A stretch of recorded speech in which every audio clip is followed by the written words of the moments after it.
Okay, I see that by my clock it is 6 p.m. So I will call the October 26th school board meeting to order. And we will be saying the Pledge of Allegiance. And Kim, do you have a flag this time? We talked about having a flag online, so that would be really nice. If not, I wanted to address some questions that we have had about the propriety of remaining seated during the Pledge of Allegiance. And while it is not an ideal situation, it would require quite a bit of so somebody says they're getting feedback. I don't know what that is about. I only have one microphone on that I know of. Are other people hearing the feedback? No? Okay. Okay. So I'm going to give you a brief demonstration of what you all would see if I were to stand during the Pledge of Allegiance, and my camera is not easily adjusted.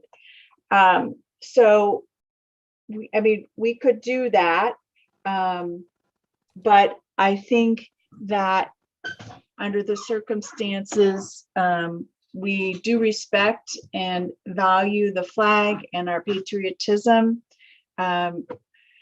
I'm hoping that the public can be understanding in the practice of remaining seated during the Pledge of Allegiance. Unless other board members have strong feelings about that, we will continue that practice in our online meetings, and it is not out of disrespect for the flag. So with that, I would ask you to join me in the Pledge of Allegiance.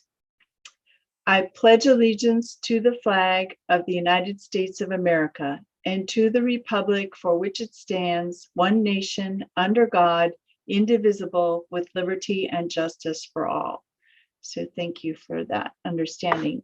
I also want to just take a moment prior to the consent agenda to say that I have had multiple board members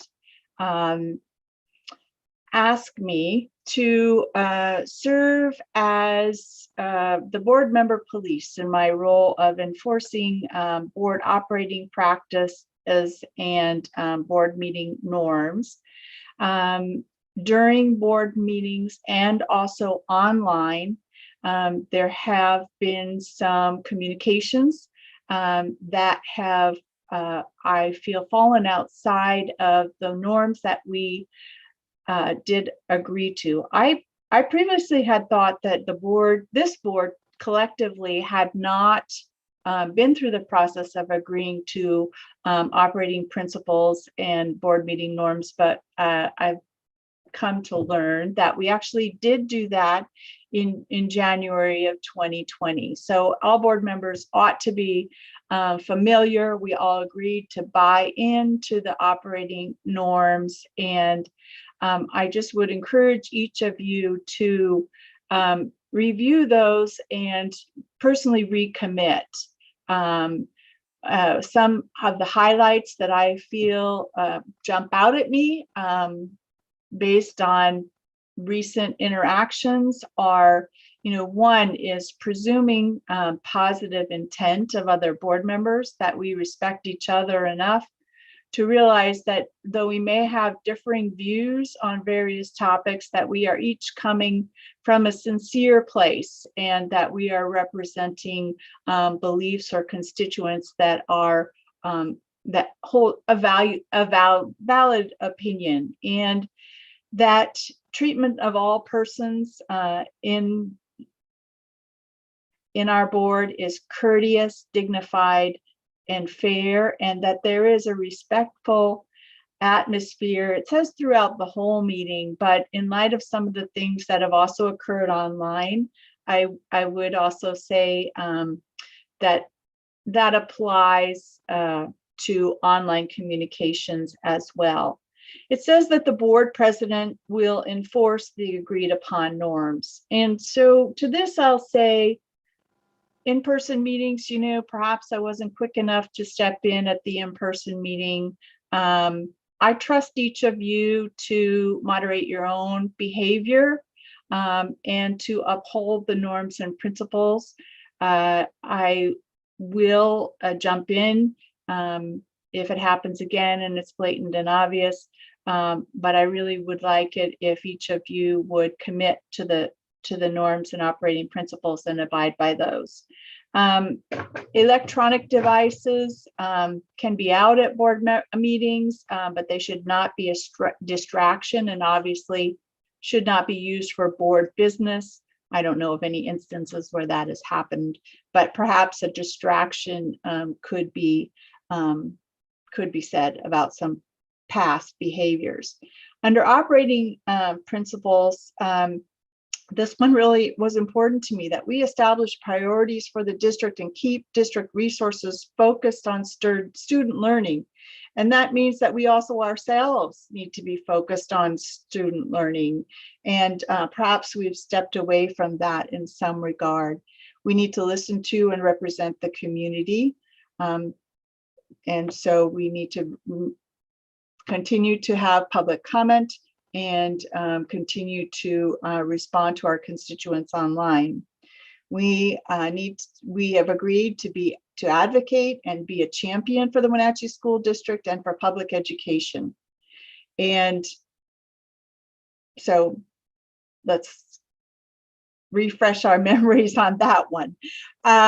Support participation and involvement in decision-making in a collegial way. This one really speaks out to, we are colleagues on the board. If we do not agree with one another, that is perfectly fine.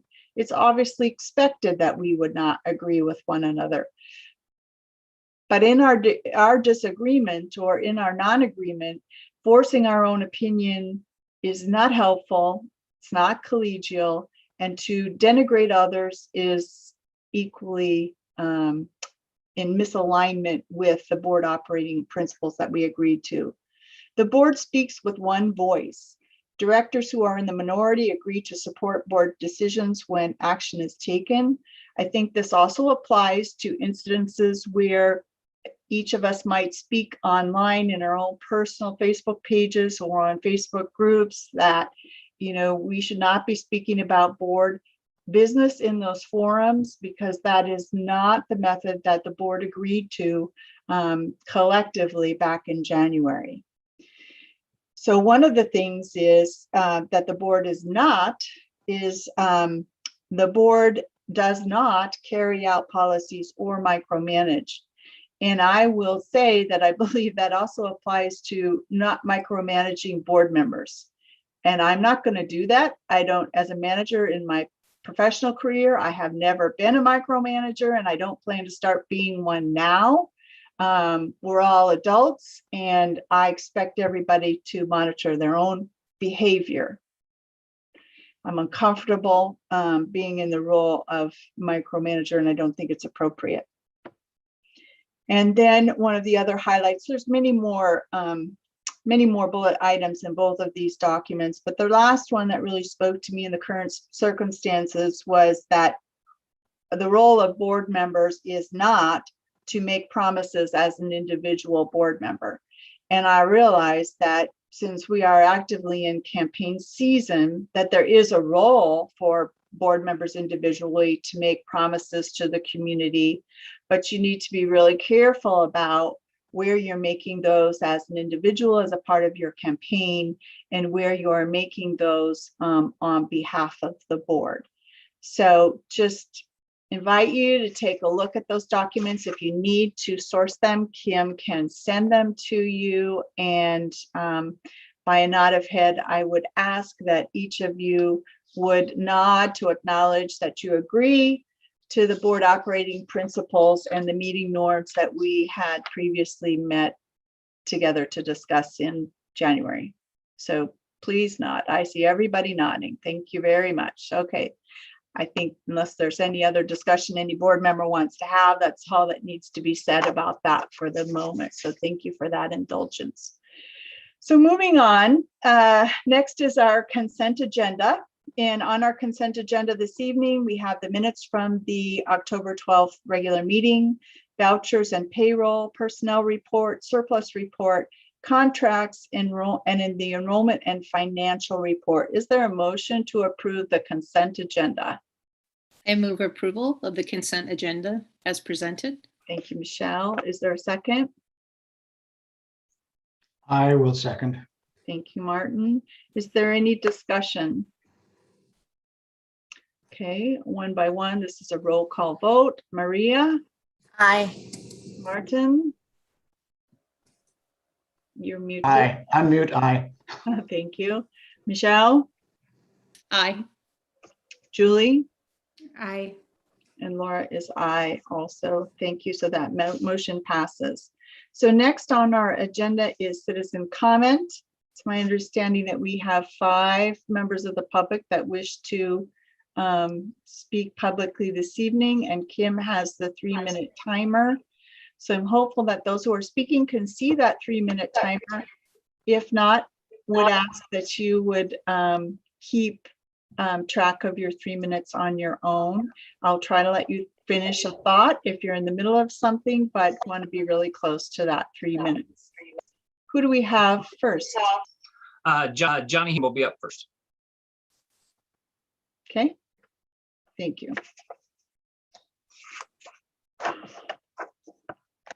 Whenever you're ready. Can you hear me? Yes.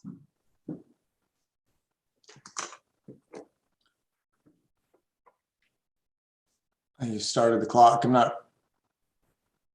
Can you start that over? Okay. The last board meeting, I witnessed one of the most petty, vindictive, and undeserving attacks in which I hadn't seen the likes of since cafeteria in 7th grade. So did you guys like get together and plan this out after school or something? A bit embarrassing to watch, honestly. I'll talk about civility, you talk about security, and we'll make claims she's insensitive to our threats, then reference how she's an attorney and her husband is a police officer. Really? It was mentioned, maybe go back to in-person after the election when all this cools down. Let me clue you in on something. Parents' concerns don't cool down after the election. For us parents, being upset has nothing to do with the election, but your contrived coordinated attack had everything to do with it. Our priority lies with the children, not any of you. I get it. You're stressed and worried about losing your seats in the future, but that wasn't the way to go about it. Attacking Julie, she did nothing to you, any of you. I mean, she was even berated for getting an applause. There was also talk specifically about the word unity, being unified, a unified board. I counted it 4 times. You know what's hilarious? The people doing the attacking were the ones calling for unification, ambushing a fellow board member while preaching to the board, preaching that the board must be unified. Not sure if that's the best way to get your message across. Julie suggesting to go back to in-person wasn't some premeditated personal attack on your safety. She understands she's a public servant, unlike some of you, hence her correcting someone online for the misunderstanding of the location of the meetings. And she was chastised for that? Why?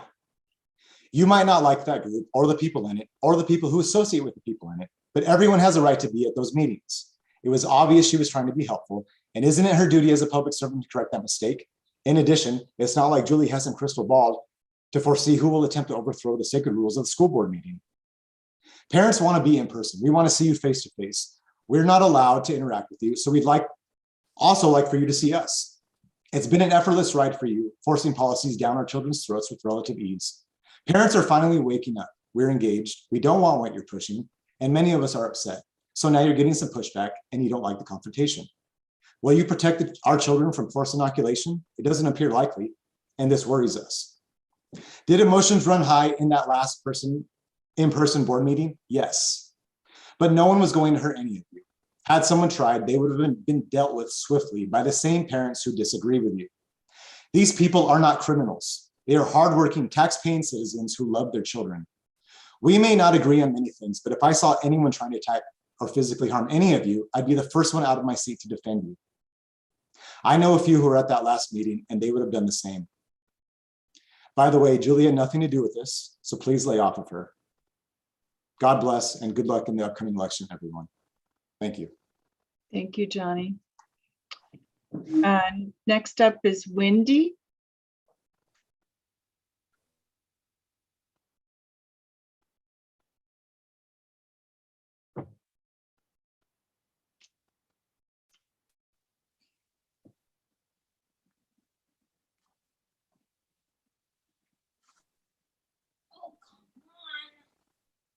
Can you guys hear me? We can hear you. Do you have a camera as well? Oh, I'm trying to figure out what happened. Oh, okay. All right. There you are. Sorry, this isn't my norm. Okay. Well, I can't see you guys, but you can see me.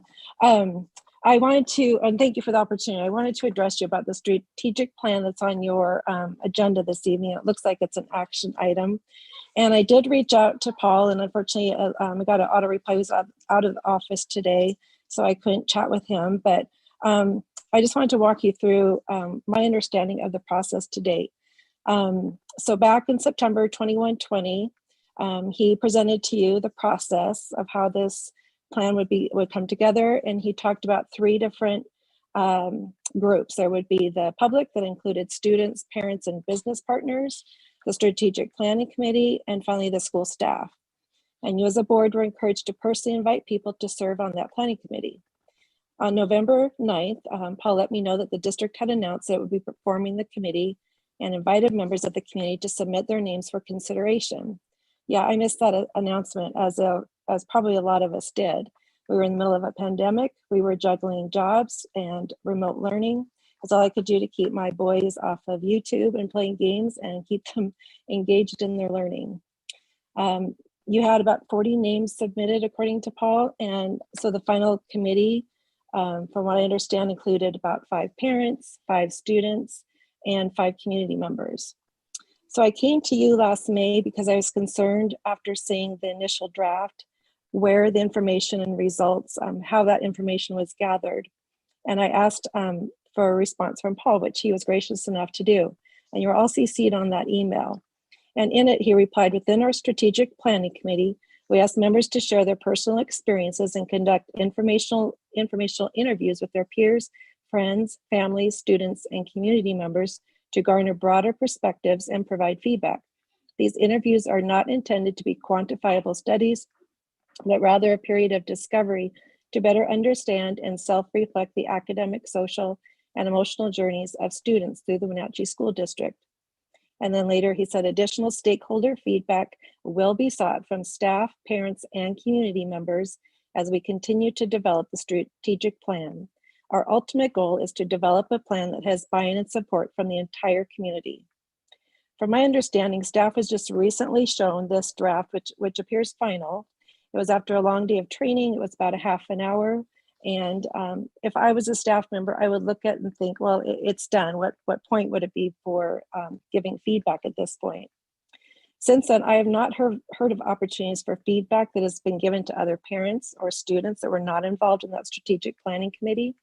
And is there going to be?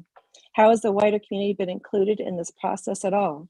There are many of us that are strong supporters of our schools. We volunteer our time and have supported every levy and bond put forward by this district, but in this process have not felt included. I'm not sure what the plan would look like for including the community, but my experience on a city council when we've had comprehensive plan updates or sub-area plans has been having open meetings, having invite the community come to give feedback that's included in the plan. One of the priorities listed in the framework is partnerships, and under action steps and practices, it lists, quote, engaging students, parents, and community.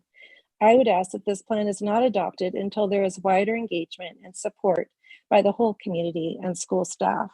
And thanks for your time. Thank you, Wendy. Okay, next up is Drew.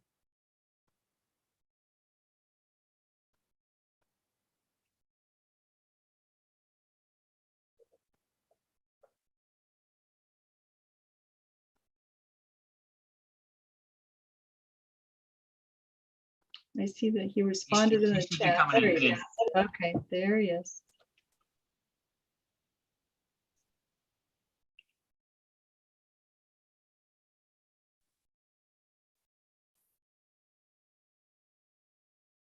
Whenever you're ready, sir. All right, thank you. So I wanted to thank the board for opportunity here to address an important issue to both myself and my wife. There's and the community, I should say, also, which of course includes the kids, which we all care about, and as you do also and serve. My main concern, in addition to my wife, is that there's no current plan to get volunteers back in the school, specifically at the elementary age level. The volunteers are extremely important at this age in order to help the teacher teach and control the classroom. Each individual that comes in has their own unique experiences, knowledge, and different abilities that they're able to connect with the various children throughout the district. With that importance, from what I understand through some research today, is that there's a complete lack of unity within the Wenatchee School District, in addition to the Office of Public Superintendent, in order to how to get volunteers into the classroom. As far as I know, volunteers, there was an email that went out for volunteers to be able to turn in the various paperwork and do background checks to get in specifically to the schools, not just for field trips. And upon further evaluation today, this is not true. And through numerous communications throughout the district, there's no clear policy on when volunteers are allowed in the classroom, what counts as an educational experience. I know there was a document from August 2021 of this year, but that's fairly lacking, and 3 months in the middle of a pandemic is too long in order to not have updates. My concern with that is that the document itself has little basis in science and is much more on an individual level. And I'd hope that the board would support that. What we should be doing is in the best interest of kids with the basis of science. I cannot talk right now, but I'm sorry. Sorry about that. So what I would ask is that volunteers be allowed to get back into the school, specifically at a K2 level, is probably the most important level that is needed for volunteers in order to impact our students.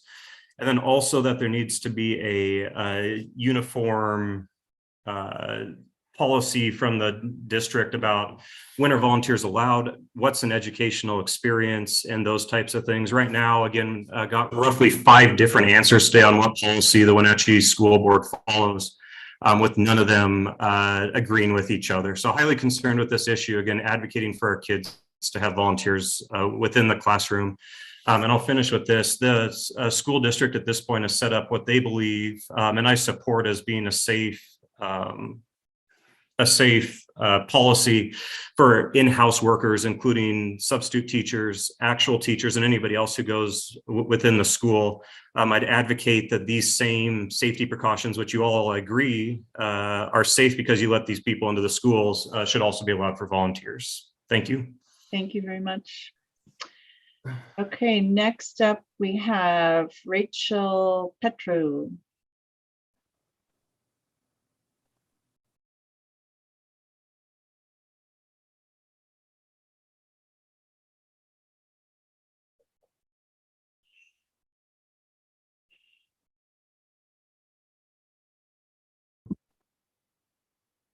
Hey, good evening, all. Hope you enjoyed the moments of sunshine we had today. I wanted to first thank Chairman Jakes for addressing the elephant in the room. I think you all received an email from me regarding just some of my my concern regarding some of the behavior in the meeting. So I know this is hard. I would also just at the same time like to thank you all for serving. Public service is not a cakewalk, and I appreciate that you are all willing to serve. And I know it's hard, so thank you for that. I just wanted to alert you. I'm a little frustrated because on July 15th, the district published a press release because, you know, basically on CRT and DEI and CSE, noting that there was extreme interest and a lot of misinformation about it. So when I saw that the DEI training under, you know, SB 5044 was going to be offered on October 8th, I reached out to the board to say, hey, this is a great opportunity. Hopefully it'll be recorded and all the materials will be also shared with the public. Because if it's a nothing burger, I think that's really important to get out there. Like, let's just let the public evaluate it. Unfortunately, it still hasn't been made public, but I'm hoping that the board will take swift action and encourage staff to get that publicly released in the same and similar manners that you published the July 15th press release. Perhaps it could go into the links on the regular emails that are sent out weekly. I'm sorry if I missed it. I don't think I did, but I may have. It's totally possible, but I looked back through several weeks and I didn't see it. I know it takes time, but also you guys get the board meetings up really quick. So I know that the technology and the staff capability might be there. I know capacity might be an issue. So that was one thing. The other was on the strategic plan. I see that it is on the agenda, and you've heard me say this before, but this is the first time in a board meeting that it's being presented. And of course, a lot of people are watching, whether they're commenting or not, they're watching on YouTube. I would just encourage you not to take action tonight. Let us all hear the presentation that goes on. I have some concerns just looking at the flyers that were attached to the agenda. Specifically, you know, from a business standpoint, you know, we're always looking for SMART goals: specific, measurable, attainable, relevant, and time-based, because what gets measured gets done, right? And what we want is we want to see that those things accomplished for our kiddos in our district. So I would just really respectfully request that you don't take action tonight, that you do take action as far as inputting and asking questions, but let the public see the same thing that you're going to let, and then engage with the public, you as a board, with your constituents, so that we can have this discussion at that level. I would really appreciate that. And I think that's all, other than clear volunteer mandates that are consistent with the same that you apply to employees would be fantastic. And I've been hearing lots of friends having troubles. I haven't turned in my paperwork, re-upped my paperwork yet, but I plan to. So thank you. Thank you, Rachel. And Brian, who is not in the attendee list. What does that mean? That He's not here to present. So he was he going to, requested to be added? Is he in the queue anywhere? nope. No, he asked for comment. He never joined. Okay. Okay, well, in case there's some technical difficulty with Brian, if he does show up in the next little bit, let us know, and we may be able to still fit him in. So Kim is, sorry, Laura, I just want to double check that Kim is double dinks. Is that one of the speakers? Yes. It is. So Ron, I think that's Brian Higgins. Well, they just disappeared from the list. So I would have, oh, there they are again. Well, that is, let's see, I'll see who it is. Yeah, we ask that anybody in the public change their names so we know who they are and identify, as it's a lot easier. you're echoing, by the way, Ron. Brian. Hey, this is Brian Higgins. Sorry, my computer auto-filled information that is inaccurate, I guess. Okay, Sorry about that. whenever you're ready. My name is Brian Higgins. I teach at Wenatchee High School. I teach English, language arts, and Avid. I just wanted to share about some of the cool stuff that happened last week. Last week, we had our migrant bilingual / district-wide Avid Night at the high school, and we had a lot of attendees, and it was a really positive evening. It was great to see so many community members come out and provide some information to parents and students, things about going to college, getting ready for FAFSA, how to find supports in the community. It was just a really positive night, and we had some leadership there as well, which helps all those students see that they have access to the leadership in our district and feel like they have feedback or avenues of feedback, which is really wonderful. I just want to give a shout out to David Vasquez and Lorena Polito for putting that night together, and to Jesse, whose last name I suddenly forgot, and Stephanie Malloy at the high school, who helped set up and tear down, which made it feel very, it made it feel like we resolved it really quickly at the end of the night. So that's awesome. And then I wanted to share just a really cool community story. Today in my Avid class, I had Woody Lotz, who is the new executive director of the Performing Arts Center. He asked this last week to come into my class to reach out to students at the high school, specifically to offer volunteer opportunities. And this is a guy who's been in our community for 3 months, reaching out to get into our high school, to get involved and to get engaged. And it was just really positive to see him come in, talk to students, offer some really competitive and resume building volunteer opportunities using his position, and also giving up his time in a schedule where he's got a lot of work to do to make sure the arts are still functioning and successful in our community. So big shout out to Woody Lotz. I'm just very excited to see community members who want to get engaged and who are coming into classrooms to be engaged with our students one-on-one and personal.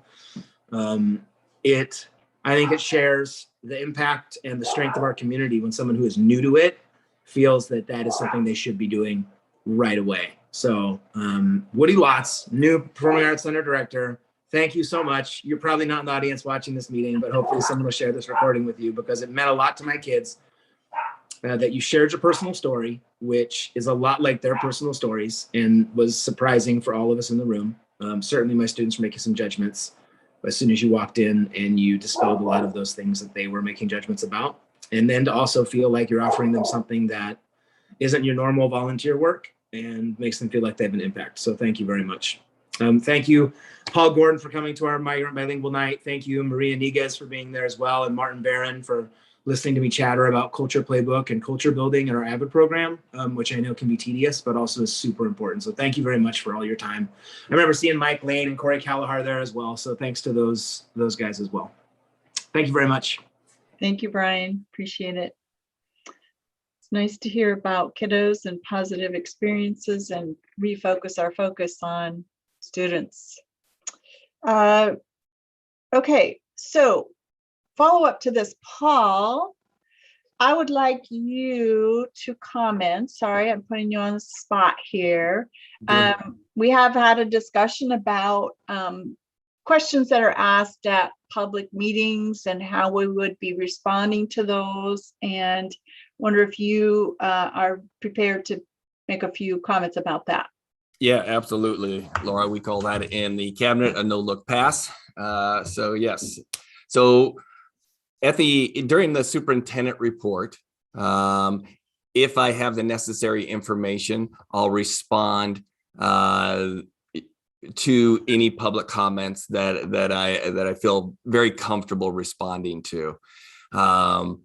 If I don't have that piece, then at the next board meeting, I'll come back and respond at that time.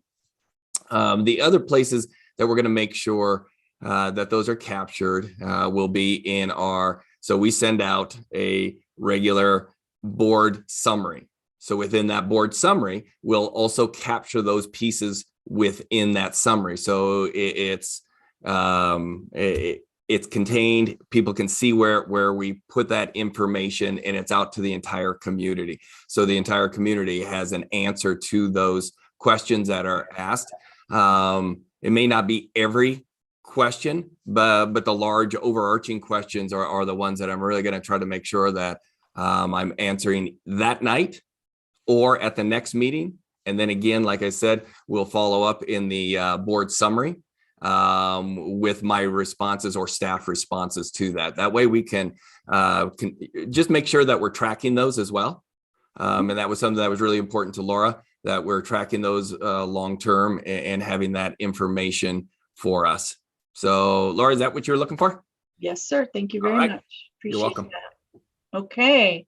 So next we are moving on to student updates, and we have two students joining us this evening. Avery Miller, there she is.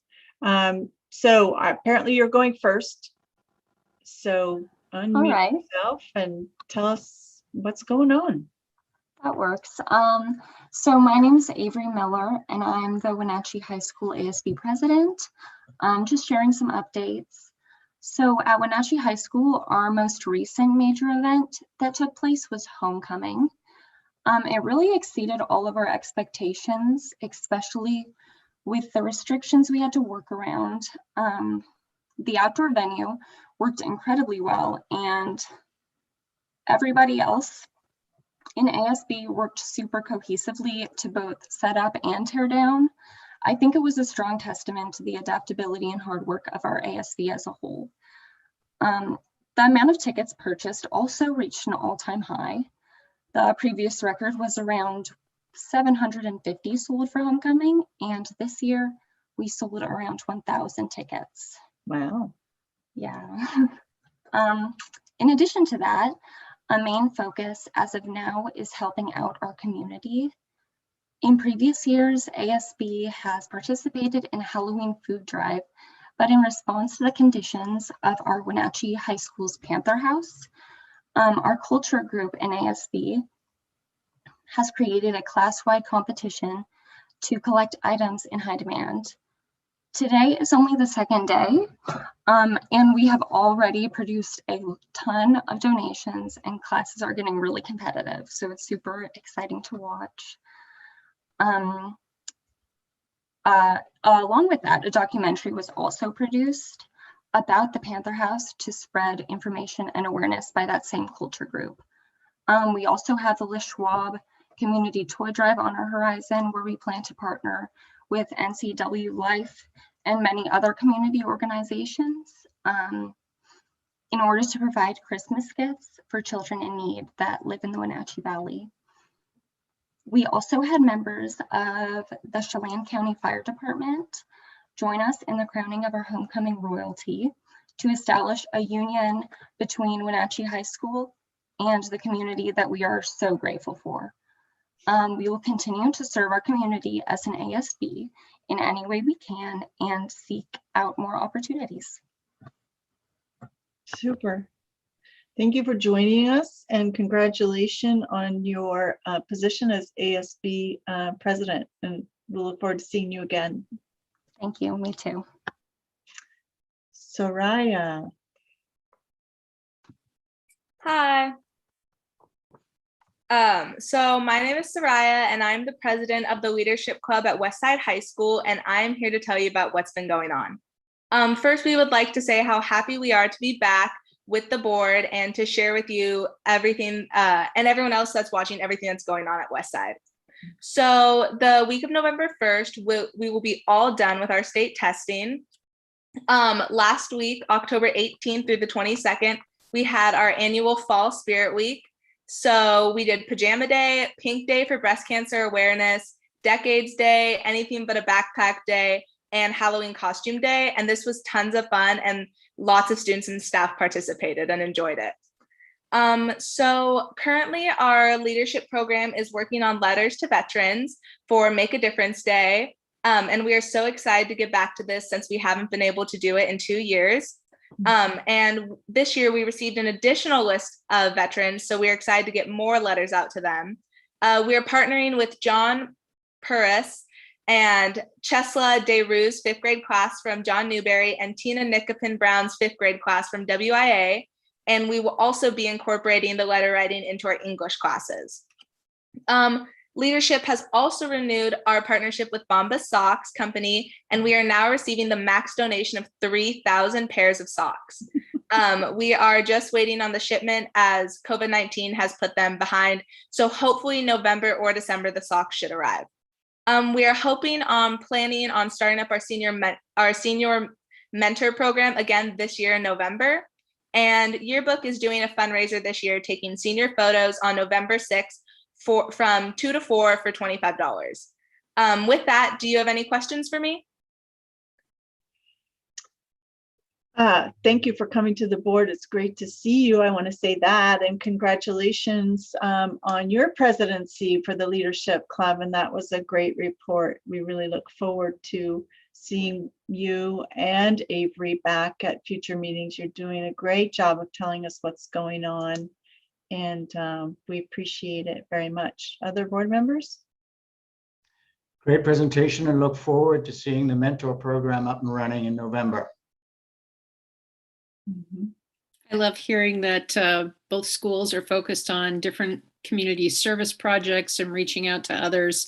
It always warms my heart when I hear about that. So keep up the good work. Mhm. Okay. Thank you, ladies. We'll see you next time.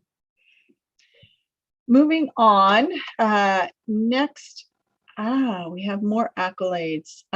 So it's come to my attention recently that it's National Principal Month, Recognition Month, much to my surprise. So I was glad I heard about it before the month was actually over. So I asked Paul if we could take a moment to recognize the hard work of our principals and building administrators at this time.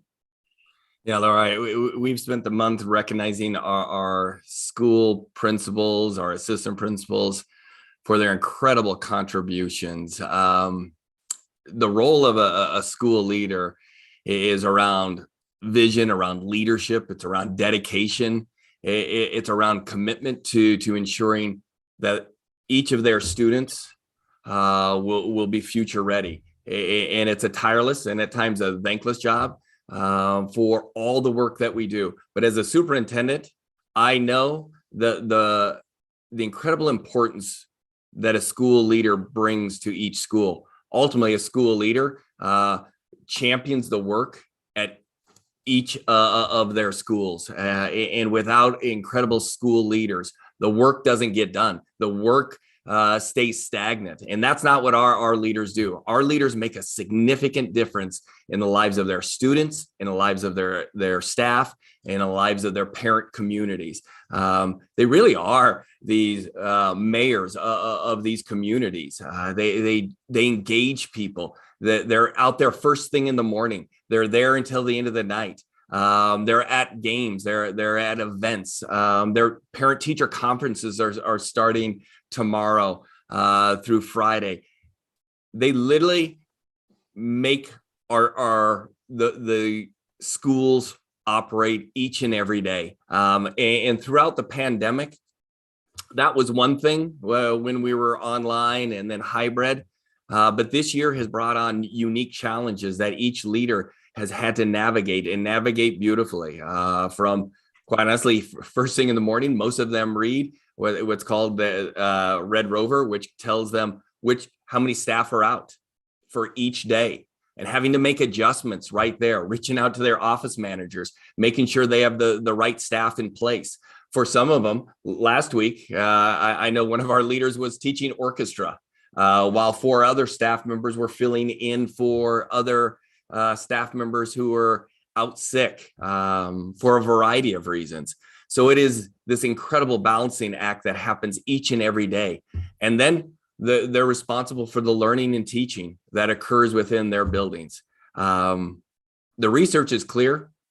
Great principals make a significant difference for the outcomes of a school and a community. And I am so proud of our leaders, our principals and our assistant principals for the work that they do. So thank you from the bottom of my heart, from my cabinet teams, from everybody within this organization for the work our principals do.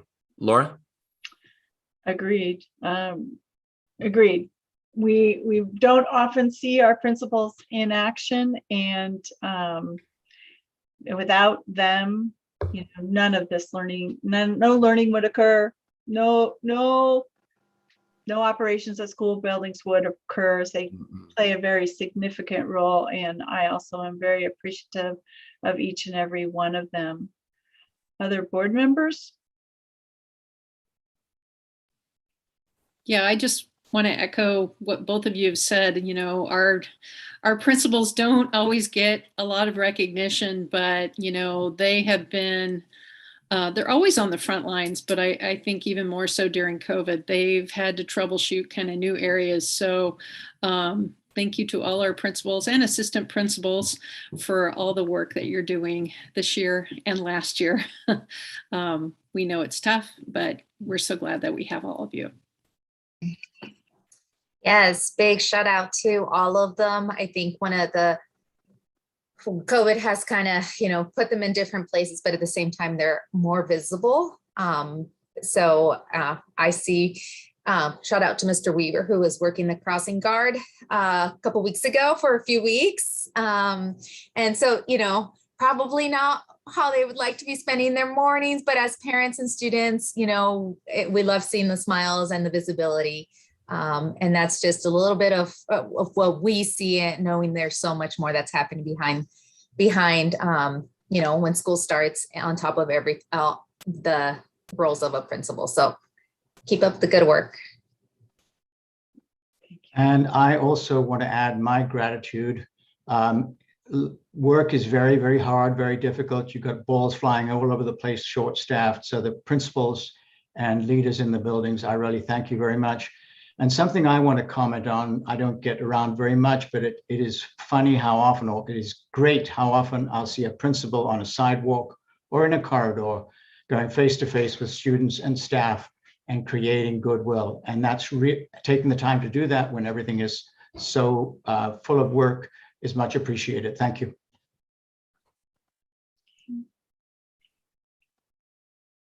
You're still, there you go. I also want to say thank you to all of our principals for working so hard for the benefit of our students and families, for being so welcoming to everyone who's going into their schools. I know these are tough times. They're called into all kinds of duties right now, crossing guards, substitute teachers, anywhere we can put them, probably lunchroom helpers, PE teachers. So really going above and beyond, probably working some pretty long days. I try not to spy on my neighbor principal too much, but I know they're working really hard for everybody and doing a great job. And it's great to see the kids light up when they see them. It's great to see them reaching out to families, even in kind of these weird, tough social times. So thank you to all the principals, and for the new principals that have been jumping into new roles. Congratulations on your new positions, and I hope it gets normal soon. Amen to that. Okay, next on the agenda, and we wish the principals were here though, so that we could, thank them in person. Next year, maybe we'll be able to get back to that. We have the strategic plan on our agenda, and Paul, I'll turn it over to you. All right, thank you, board members. Thank you for recognizing our incredible principals. Yeah, so tonight I'm gonna share my screen here. Tonight we're going to go through the strategic plan, a strategic plan for student success. And really excited about this opportunity to share this with the board. I wanna kick off with, the members of our committee, parents and community and district staff and students. You've heard from a number of these individuals at different points in time through different board meetings where individuals have come to you and spoken to you about the work of the strategic plan. Tonight, I'm honored to introduce two other of our strategic planning committee members, Arlette Lopez Rodriguez and Steve Sandman. I'm going to stop sharing my screen and hand the mic over to Arlette first. Good afternoon, board members and community members. My name is Arlette Lopez Rodriguez, and I'm a former WSD student and a current stakeholder for the WSD strategic plan. In my years in this school system, it's taught me several things, one of them being that because of my identity coming from a low-income immigrant family, I was forced to work twice as hard to access the resources and opportunities that were readily available and accessible to others. This experience led me to get involved with the district to develop a vision and a promise to each of our students that despite any barriers they will face in their lifetime, their time in the Wenatchee School District will be a safe, thriving place where not only is their education meaningful, but their well-being as a human will come first. This is why it was so important for me to get involved in a process like the strategic planning team, because not only was my voice as a student important, it was critical for this process in order to have a representative team that included the representation of our student demographic. I'd like to take a moment to acknowledge the hard work and advocacy done by our superintendent and his team. If it wasn't for their work and engagement outside of the schools, I wouldn't have personally been made aware of this opportunity to serve on this committee. My first conversation with Dr. Gordon and Mrs. Hagland, as well as 2 other board members, was actually during a listening session with a community in South Wenatchee hosted by an organization called Cafe. This was where I truly saw the significance and importance of these conversations that we need to continue with our administration and elected officials. It was soon thereafter when Dr. Gordon in 2019 and his team visited my Avid class and engaged in dialogue with 24 of us for an entire class period. My Avid teacher later expressed to us that the superintendent was very impressed with our collective engagement and he appreciated our insight. Then he announced that there would be an opportunity for 2 students to apply for an official seat at the table for the strategic planning team. After feeling the excitement and the hope that someone was willing to listen to a bunch of 16-year-olds, I sent out an email and a letter expressing my interest for the opportunity to both Mrs. Hagland and Dr. Gordon, where they both personally responded and prompted me to the application process. Team and had one of our final discussions regarding the plan. I couldn't have felt more pride to have been a part of this work that has been beautifully interpreted by staff, the community, and of course, Diana Hagland. The content of this plan is especially important today because we need a solid foundation for our schools to adapt and interpret this plan that will come to the benefit of each student, not just some. And before I close off, I just want to acknowledge the leadership, the commitment, and the lived experiences that every single committee member brought to them to the table for over a year, for every 2 weeks. Without that collective effort to better understand each other's definitions on what it means to provide equity versus equality, as well as to be diverse in thought and practices, we would have never come to the level of consent and understanding we've concluded with.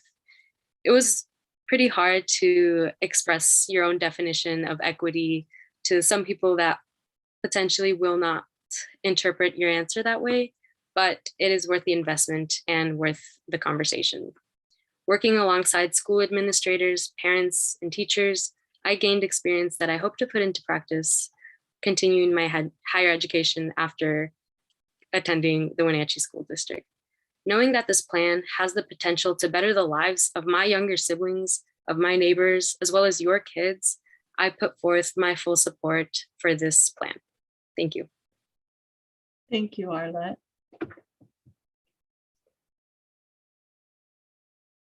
Paul, you're muted, so whatever you said. There had to be a time when I was going to do it too. So, Mr. Steve Sandman.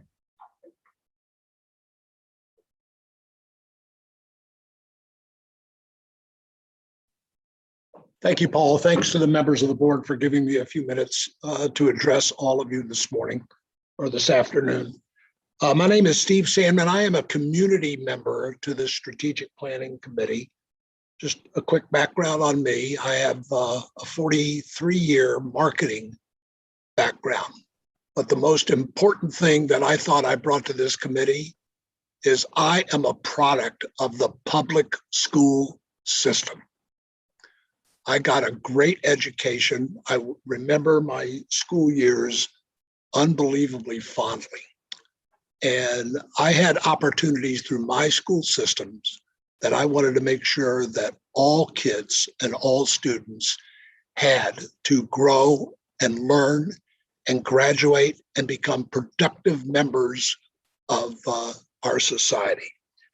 Now, I also have a theater background, so I like to use props. So why did I volunteer my time for this? Oh, because of her. This is my 5.5-year-old granddaughter, Rowan, who just entered the school system, and she didn't know I was going to do this. Hi, Rowan. At Lewis and Clark, and loves school. I love watching her come home from school.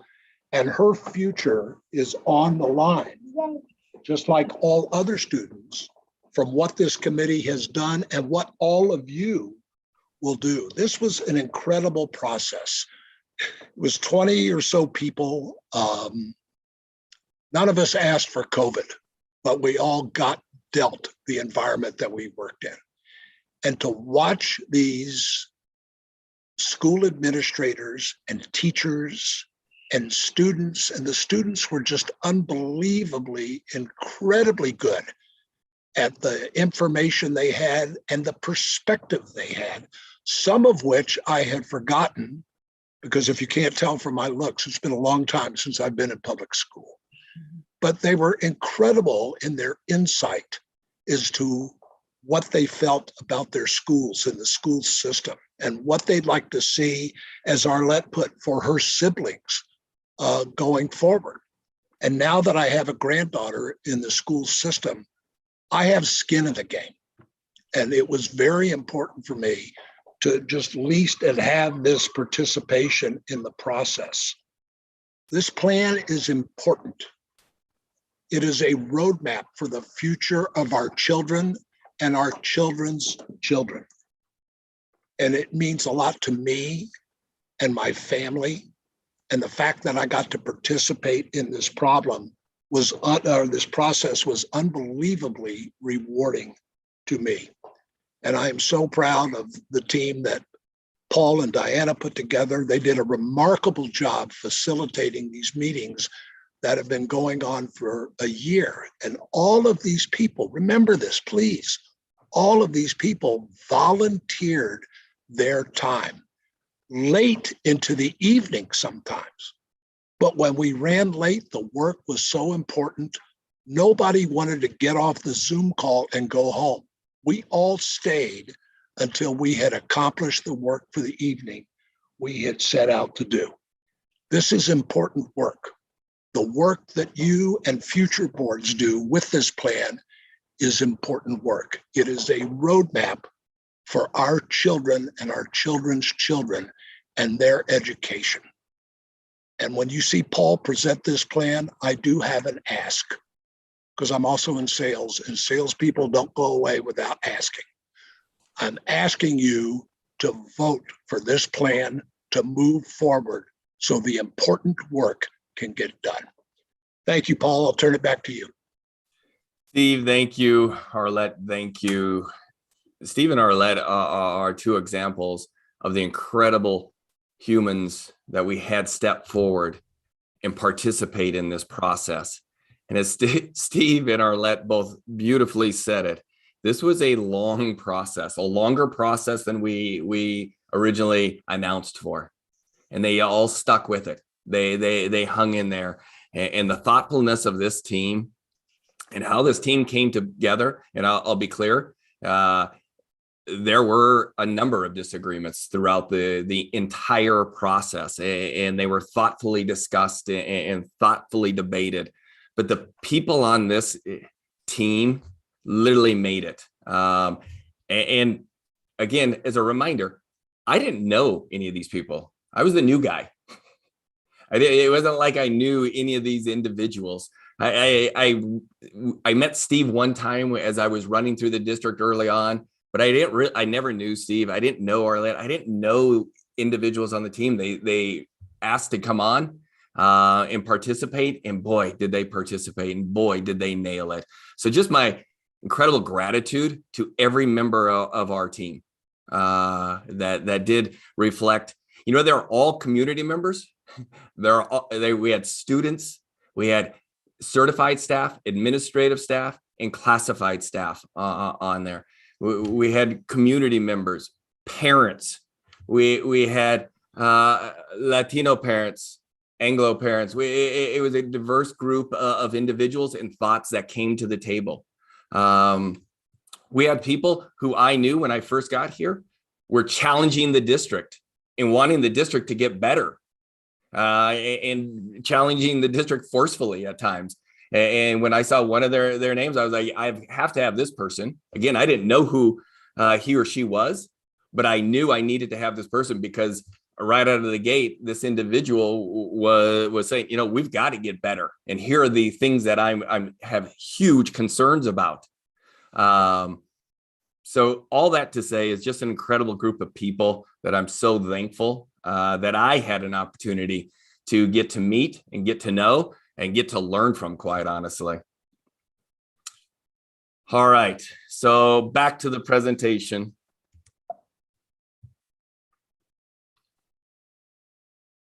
So we're going to go with this, and then I'll come back to you.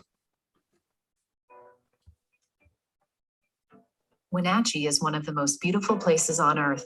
From the peaks of our mountains to our rivers, there are endless wonders here. Nestled at the confluence of two rivers, the rushing Wenatchee and the mighty Columbia, we are a place where people and the land converge. We have harnessed the power of our water to power the West and have cultivated our valley to give the world fruits of our labor. In Wenatchee, we have a history of doing hard things and making bold moves. We choose to honor and celebrate our region's growing diversity, respecting the different cultures, traditions, and stories that enrich our lives and community. The spirit of our people moves us forward. Our innovation does not stop with the land. We invest in our children and believe that education is the key to our future success. In a place of abundant choices, we choose to make this our home, where we work and educate our children. Over the years, the Wenatchee School District has grown and evolved to meet the unique needs of Wenatchee's children and families. We recognize the past and embrace the future. We have much to celebrate and lift up. The Wenatchee School District has been a leader in our community, state, and nation for academic and innovative programs. Our teachers have been recognized for excellence in teaching practices, and our support staff for excellence in service. Our music and art programs are nationally recognized and acclaimed, and our athletics have propelled students to professional and collegiate greatness. Many of our students have achieved incredible heights, exceeded our expectations, and launched successful lives, some of which have returned to our community to teach and lead in our schools. Many have experienced extreme adversity, but triumphed. We are no strangers to being out in front, taking on challenges and leading with our heads, hearts, and hands. Our staff seek to nurture young minds, cultivating them with great care and compassion. Wenatchee School District's new strategic plan will create opportunity and success for each student, not just some. To accomplish this, we will build on our past successes and be honest with our current reality to help students overcome barriers, fulfill their potential, and graduate, ready to pursue vocational training, college, or a career. Our plan will elevate and expand our past successes and will position us to address new challenges, think differently, and implement new approaches. The strategic plan will be a bold commitment to ensure each student receives rigorous instruction, meets grade level standards, and is on track to graduate. Guided by our core values of excellence in learning, equity, and accountability, we will make a promise to our students. The strategic plan is a roadmap to fulfill that promise. Students come to our schools with unique lived experiences at different starting points and in need of individualized attention. Our promise acknowledges those realities, and our strategic plan provides a framework within which each student's differences are assets, not liabilities. Both in its development and implementation, the strategic plan's success relies on collaboration. We are grateful for the talents and energy our teachers and staff bring to school every day, and we're excited to work together to achieve courageous student outcomes. Every WSD teacher and staff member has an important role to play in bringing the strategic plan to life.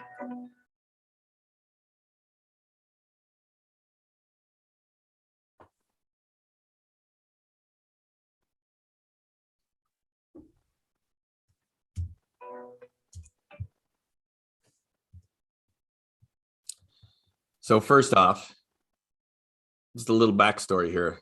Dinah Haglin, if you don't know, is absolutely amazing. So that's just putting that on the record there. I came to Diana. I had an idea on one of my sleepless Sunday nights, and I literally showed up Monday morning and said, "Hey, Diana, on Friday we have this staff welcome back. Wouldn't it be super cool to have this incredible video?" And she was like, "You want this by Friday?" And I was like, "Yeah." And she literally nailed it. And I hope what people see through this video is the hopes, dreams, aspirations of our strategic plan, but also the understanding that we have work to do, that we have challenges that confront us, and that we're going to be bold with our plan, honest with our community, in our students and our parents, and where we're at, and we're going to move forward. We're going to do better, continue to build on what we've done, and continue to grow our students. But this strategic plan, again, not by accident, by design. Our journey literally began almost the day I got here. And it was through countless opportunities with our community, all of our stakeholders. I'll guide you over to this picture on my screen on the right with me and students behind. Engaging our students at all different levels. Students over here visiting schools, visiting groups of students to really engage and understand. And we asked some really 3 overarching questions. What's working well? What's not? And what do you need? What should I know as the new superintendent? Our students were incredibly honest with us.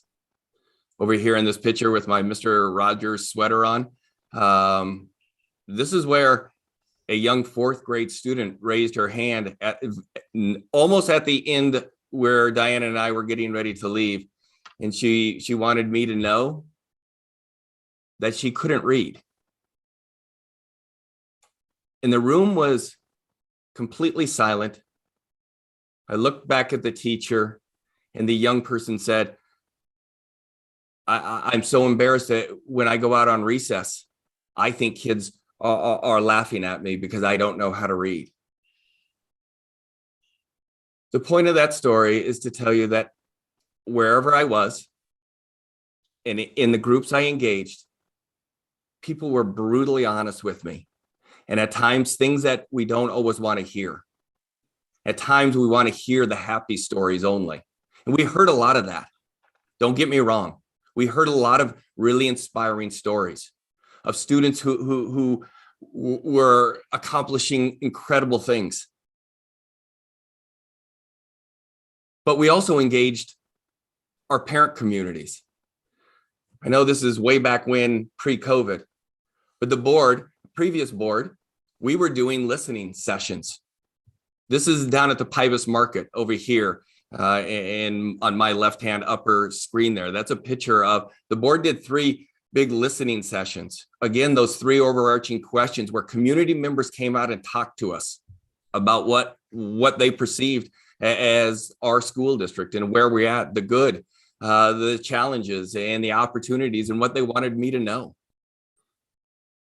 We met with every staff. We went to every school and every staff meeting and engaged in different ways. Down here on the bottom right hand is a picture of me in my office at a PAC meeting. Probably one of the most impactful parent meetings I've ever been in my life, where parents were telling stories of their children, and some of them were really hard to hear, where their children were struggling with suicide ideation. One parent talked about how their child was really struggling and needed help and needed support, and were literally reaching out. We literally had thousands of points of feedback that we presented to the board, to others throughout the strategic plan process. Here's a quick glimpse of some of the dates and times. And I'll hearken the board back to in August of 2019. So I've been on the job about a month, 49 days. And we started the strategic plan process around our values. We came back again in October. And then we came back in January of 20 with this current board, where we really set those values. The board set those values. And I want to say those values have driven the work from the promise statements to your priorities to the work we're doing, to reaching out in November and engaging strategic planning committee members. We didn't just send out an email to our parents in our community. We have incredible media partners. The Wenatchee World ran a story. KPQ ran a number of radio interviews. I was on Coho. We were on Spanish radio. Diana is incredible with social media, reaching out, trying to get a broad, making sure people knew what we were doing. There was never any intent to say, oh, I'm just going to send it out one time. No, we pushed it out. We did as much as humanly possible to get people to engage with us. And roughly over 40 people did. And originally we were only going to select 12 people for that, but we grew that committee. In March, the board will remember this. We came back in that March timeline and that April timeline, and where I think 3 of the strategic planning committee members brought to you the work of the framework, the promise, the values, and the priorities. And again, the board really set those priorities. The board was the one who set the priorities on that work. And then again in April, we gave another preliminary progress report on where we're at with it. And again, those were out there for the community to see where we were and what we were doing. And it continued, all during a pandemic. May of 2021, really engaging our staff, a 30-person large strategic plan group, and then a formation of smaller district work group, really doing the heavy lifting of the plan that you'll see in action steps and others. We introduced our Big 6 future ready outcomes. In June, we presented again to the Board of Education. In August, continue to seek school leader feedback on our framework and continue to give us more and more opportunities to continue making adjustments. In September, a large group committee, action step feedback, school leaders, facilitated promise statements, and in October, staff feedback. Community members, right? We offered an opportunity to engage with our principals and then open that feedback for over a week and a half, where individuals could anonymously give us feedback on a survey, giving us that feedback that the staff members felt like we needed to hear. And somebody had asked me, I mean, if you looked at the first iteration to now, and the number of touches of staff members to this plan and our strategic planning committee, it is amazing and immense, and it really did transform over time. So I'm super proud of that. To tonight, where we're at tonight. All of that to say is, we know who we are. We did an honest accounting of who we are as a district, from surveys where it was a community-wide survey. Again, just thousands of different feedback points that really help us understand who we are. And during one of our community strategic planning meetings, this whole phrase came out, we're not pretending. It came from students. When students told us, stop pretending that you think you know everything that's going on in our schools. Stop pretending that everything is just fine. Yeah, are there a lot of good things happening? But also stop pretending that there are some things that we need to look at. And that came from the voice of our students who told us that honest accounting. When you ask students what's happening in their schools, they're telling you There are some good things, but there are also some things that we need to address. I'm not going to spend a lot of time here, but overall, in the board, you've seen this. This data has been presented at different points in time over the last year and a half.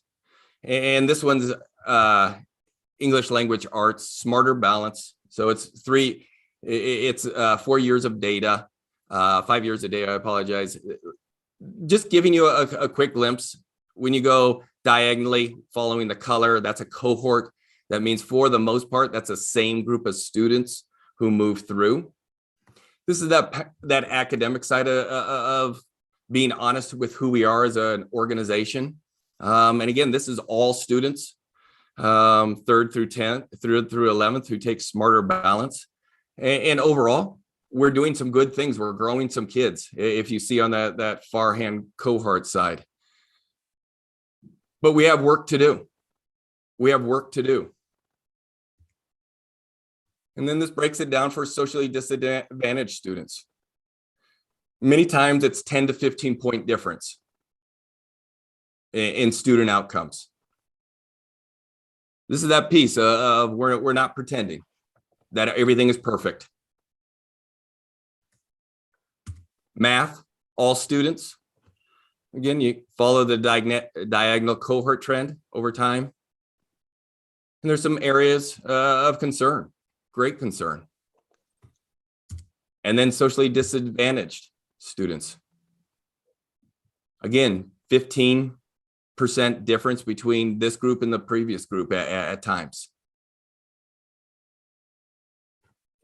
We're not pretending that these things aren't happening. We're also not pretending that when students leave us and they're not reading and doing math on grade level, that we recognize those students aren't going to be future ready.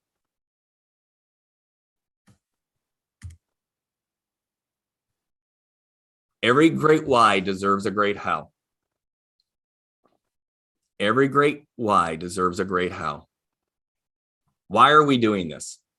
Why are we doing a strategic plan? For our students, for our students, for our students. And how do we continue to make sure that our students, each of our students, have an opportunity to be future ready? Ours is a roadmap to fulfill our promise. As I said, our students come to us with unique lived experiences at different starting points and in need of an individualized attention. And I'll bring the board back to different conversations on values. I hope you remember some of the words. The words that really stuck with me during those meetings was individualized. Laura, with being on both boards, I remember distinctly you talking about that. How important that it was we were done with all. It was so important about individualized, that we're going to do right by our kids, that we're going to make sure that they have the necessary supports in place. That's why equity became a board value. That's why two different boards felt like that was such an important value that we put in there. It's why academic excellence was key. But equity and academic excellence go hand in hand. They go hand in hand, and our board knew that.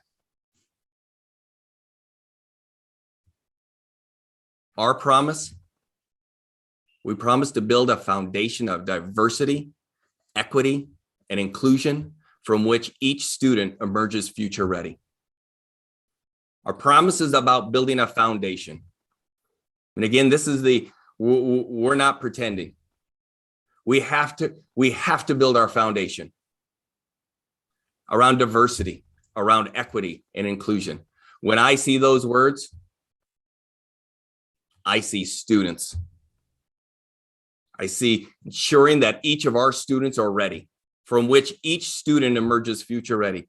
The word emerges was a big topic at the strategic planning committee. I even pushed on why shouldn't it be graduation? Why each student graduates future ready.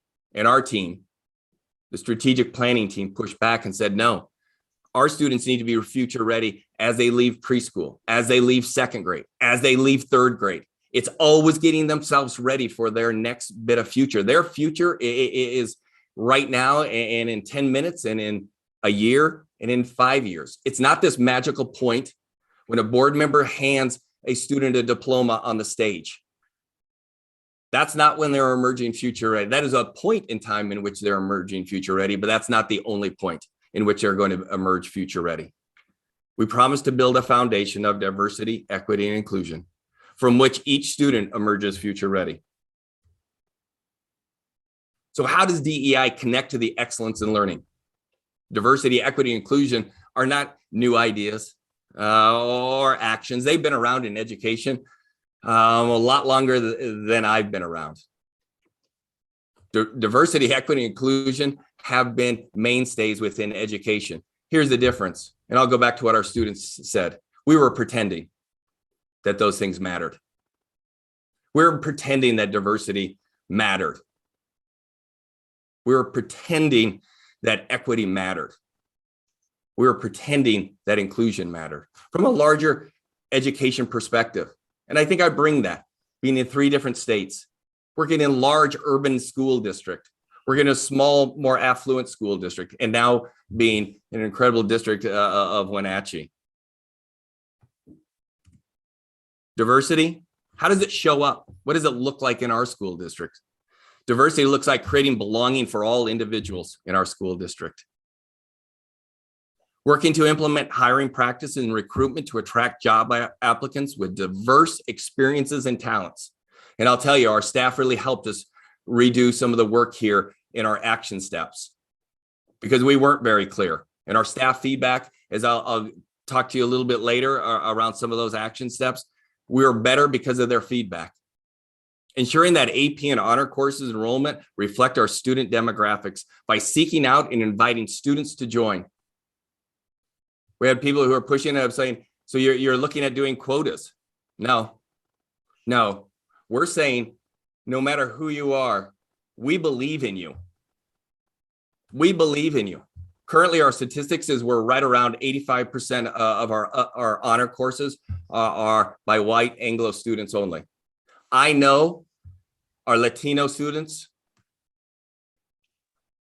our Black students, our Indigenous students, our Asian students also bring incredible greatness to the table, and they need to be reflected in those AP in honors courses. And we recognize and honor and celebrate our students for their unique experiences and backgrounds. Equity. Equity looks like students are placed at the heart of the work, providing students what they need, not one size fits all. One of the best ways of looking at this is I have 2 children. I do not treat both of those children the same. They're only 15 months apart. And when they were young, everybody thought they were twins. They could not be any more different. It would be similar that we treat every student the same in our school district. And that's not what equity is. Equity is lifting up the diverse student voices, the wide range of voices, and giving student voice in their education in their school district. Intentionally setting time for teacher collaboration is equity. And identifying and removing barriers for student participation, that's equity. Inclusion is creating belonging for all individuals in the Wenatchee School District. It looks like creating thriving environments where students know they belong in our schools, in our classrooms, in our playing fields, in our buses, in our cafeterias, and everywhere else within our organization. Inclusion looks like our district and schools communicating with families in both English and Spanish, our 2 most prominent languages. So people can see themselves in our district, that they know they're welcomed. Because humans, we're always looking for signs, cues. Are we actually being welcomed? Or is it just pretending that we're welcoming each person? Our values, and I want to hit this again. The values that the board set drove this work. We brought all of this information back to our strategic planning team, all the work that the board did, Everything was guided by it. This promise is personal, and it's a bold commitment to our students, to all of our students, not just some, but to each and every one of our students. Here's the strategic plan framework. Starts with the promise, but at the center are our values: excellence in learning, equity, and accountability. Our priorities, the priorities of the board set: thriving environments, opportunities, and partnerships. Our big 6 future-ready outcomes. So when you read our promise statement, we promise to build a foundation of diversity, equity, and inclusion from which each student emerges future-ready. Future-ready are these pieces. Our students are engaged in high-quality instruction, rigorous instruction, grade-level instruction occurring across our organization, not in certain schools, not in certain classrooms, but throughout our pre-K-12 environment. That our students receive high levels of social and emotional support, that our students know they belong, that our students read on grade level. You've heard from us before, board, around the work that we're doing around structured literacy, transforming the work that our educators are doing, supporting our educators, so our educators are delivering to our students and delivering on that promise to be reading on grade level and beyond. And that they're ready for algebra. This is really key, ready for algebra. Ready for algebra, quite honestly, because algebra is the gatekeeper to college. But algebra does not start in 8th and 9th grade. Algebra starts in kindergarten. This is a system-wide work that we're doing, on track for graduation. We know as a freshman, if you fail one course, your chance of graduating continue to be reduced. And involved in real-world relevant learning. Our CTE programs are critical to our students. Our priorities over the next 5 years will be prioritizing actions, making changes to ensure all students emerge future ready for their futures.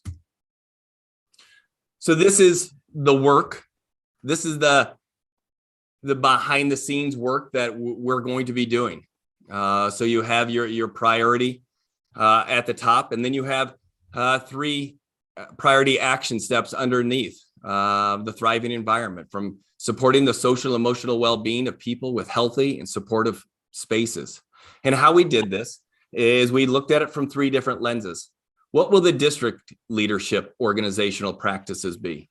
What are school building leadership practices? What does that staff practices look like? So we can create thriving environments for our students and staff. What is develop facilities and operations that reinforce equitable learning opportunities?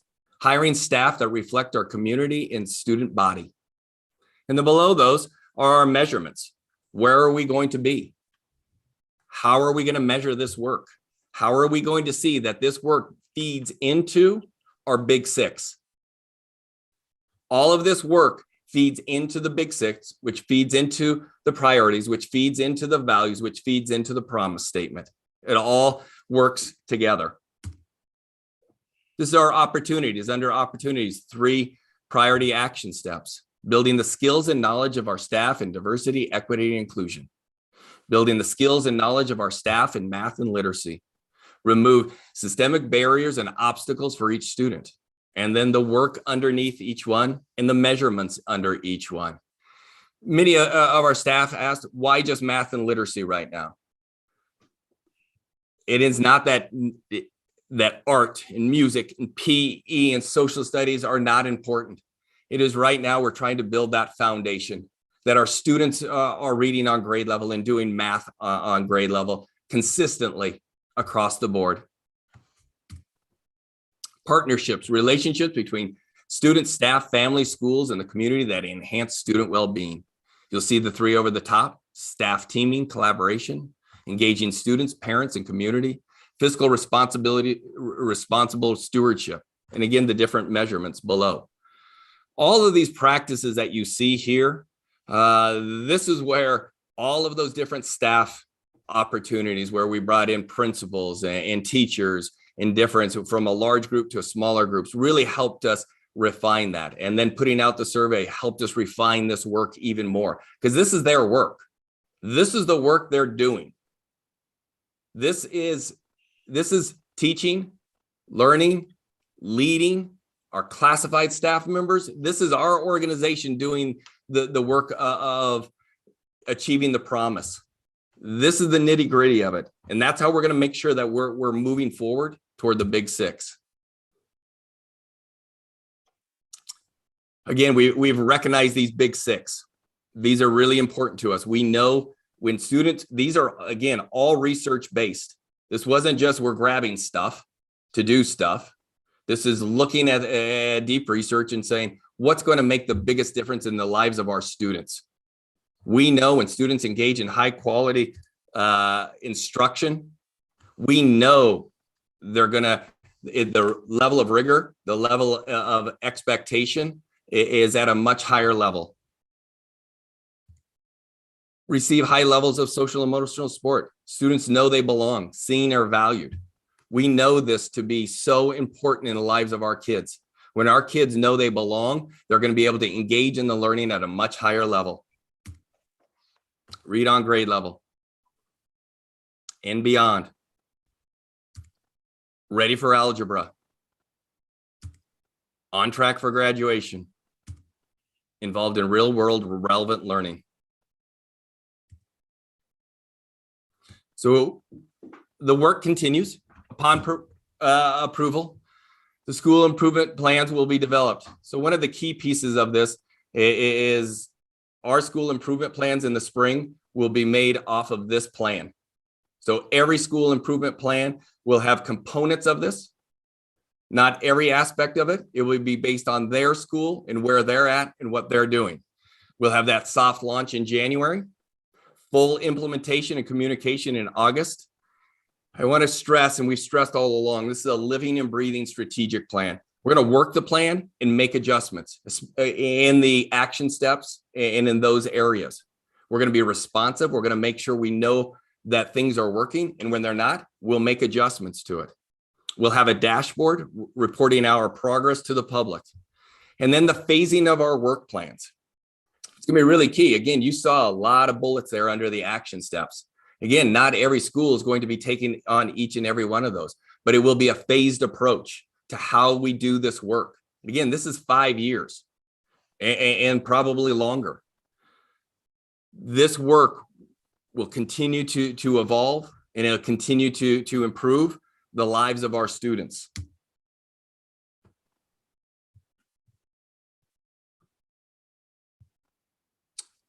So I'm done speaking, but I would finish with, I'm just incredibly proud of the work that's gone into this. It's been a tremendous lift, tremendous work by literally hundreds and thousands of people because of different touches over time. But I would also finish by saying the board's work in this started this work and finishes the work. There has been countless community connection points in it.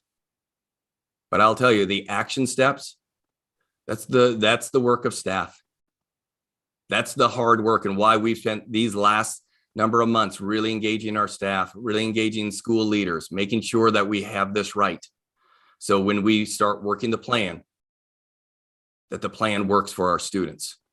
This is a strategic plan for student success. Laura? Thank you, Paul. That was a very thorough presentation of the strategic planning process, and I appreciate all the hard work that committee members and others who are involved. You know, every 2 weeks over a period of a year is a very intense commitment, and having done those types of things before, I know that it can be both stimulating, exhausting, frustrating, and joyful. So thank you to everybody that participated. And I'll open it up at this time for board members, other board members to comment. I just have a quick clarification on your next to last slide. It said soft launch. I think it said January 2021. I think you mean 2022. Okay, just Going wanted backwards. to make sure. Thank you. Because I don't want the public thinking that we've already had the soft launch this past January. So, okay, thank you. Thank you so much. Yeah, we're not going backwards to that. Okay, I'd like to throw in a few words. And first of all, I want to say how grateful I am, and we all should be, to every single person who contributed to this huge work. So that's thank you. Then I'd like to go through the highlights of my journey over the last planning interval briefly. I'm an engineer and an economist, a square-minded person, not a marketing person. And so as Paul knows, this isn't the way I would have gone out about a strategic plan. But what I want to say is what I didn't dream of is far more powerful than what I thought I would have liked to see in my style of plan. So that was a good learning exercise for me. Young people's voices, incredibly important. And as an analogy, the best interview I had before I was on the school board, when I was being interviewed and doing listening groups, was by a small group of Avid students. And I relate that as an example of how important intelligent, curious, insightful young voices are. And they were very important in this plan. The other significant change since about late August, I think, is what I call the hardening of the plan, and Paul referred to it. Once you brought in the district staff and the building staff, all of a sudden the measurement and the detail became what I describe as much more hard, muscly, and measurable. The next thing I want to say is, which is absolutely critical for me, is it's a live document. That's a different word from what Paul used. It's open-ended. Any good plan is dynamic, and this has the ability to be that. So I think that's really, really important.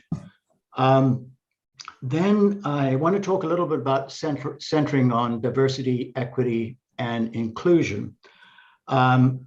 It's about smart investment and smart management. So I just want to give a non-jargon version about what it's all about. It's about being fair. It's about giving everyone that good American chance we're all told about. And then the one that's often forgotten, it's about finding and using all the talent and not being foolishly wasteful. Basically, smart investment, smart management. And so I decided to look at 5 examples of people who also have diversity, inclusion, and equity at the heart of their business models. How about a heavy machinery company? John Deere. Well, there you are. Go to their website. There's their DEI plan as a central part of their business. What made me think about that is I happen to belong to Rotary, a service club, a very pragmatic, non-political service club, and they sent us their magazines, and last month had a 2-page spread on their diversity, equity, and inclusion plan. Very practical, not pie in the sky. So how about consumer world, Procter & Gamble? Okay, they split it into 2. They have a diversity and inclusion one, more geared at using people, and then they have a separate equity policy for fairness. So then I thought, let's go for a red-blooded, profitable finance company. How about Goldman Sachs? Well, they're pretty much the same as Procter & Gamble. So then I thought about, how about a hard-nosed federal government place like the Federal Reserve? And that was kind of interesting because each branch has their own plan and they're all different. So what I wanted to say with that point is this is mainstream. These are people looking ahead for decades, and that's why it's important. We need improvement. There's no question about that. We shouldn't sugarcoat where we are. They're absolutely exciting areas of excellence. There's incredibly good work being done and goodwill. And I'm just going to close on the part that I like most of that's centering on partnerships, because everybody has to pitch in. Nobody can do this stuff all with spinning their own wheels. So when I look at it, it's open-ended, it's a starting point, and I thought I would throw that out as an alternative way of describing the process. Thank you, Martin. Other board members? I'd just like to recognize, so, we've heard from the strategic planning group, but I also wanted to just recognize the fact that you were kind of laying some of the groundwork when you first arrived, Paul, by asking what's working, what's not, what should the superintendent know. I think that really was a great way of just hearing what the community had to say, and in a very kind of efficient way, rather than having a bunch of town halls. But you met with, we know, lots of individuals and groups in the community, and I feel like that was some really important community work that you did as a new superintendent here. So I appreciate that you added that in, but I think that, along with the strategic planning group, all the work that they did over the months, and instead of creating a mission vision, but a promise, I think really resonated with their group. And I think it's really going to resonate with our students as well in our community. So I just, again, for everyone who's been involved, from everyone who's given feedback, to the strategic planning group, to our staff who's chimed in and said, hey, here's how we can tweak some things.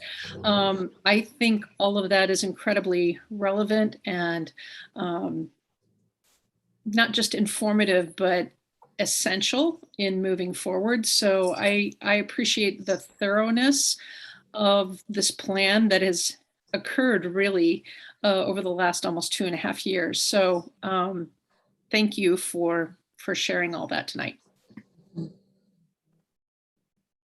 Yeah, I've been following, the whole process even before I was appointed to the board, and have been heavily engaged in the whole process and what's been the community that's been involved, the planning team and whatnot.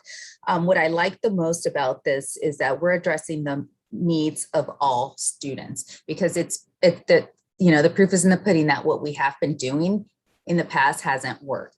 It's not working, and our assessment scores are there to show us that. So taking a different approach, we've made reference to thinking outside the box. And this is not necessarily thinking about the box outside the box, but it's looking at all the components within that box. And again, it goes back to addressing the needs of all students, not just a specific student population. Of course, my favorite line from the students is stop pretending, because I think this is where we have been for too long, making sure that we're checking off boxes and then moving along. I think this plan really stops and looks at the child as a whole, the student, and addresses the needs. Your presentation was good. Like I said, I've been following it closely. I've been heavily involved with it.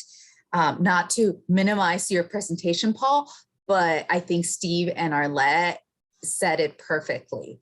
Their voice is so powerful, and that's just 2 out of the 20 people that have been involved.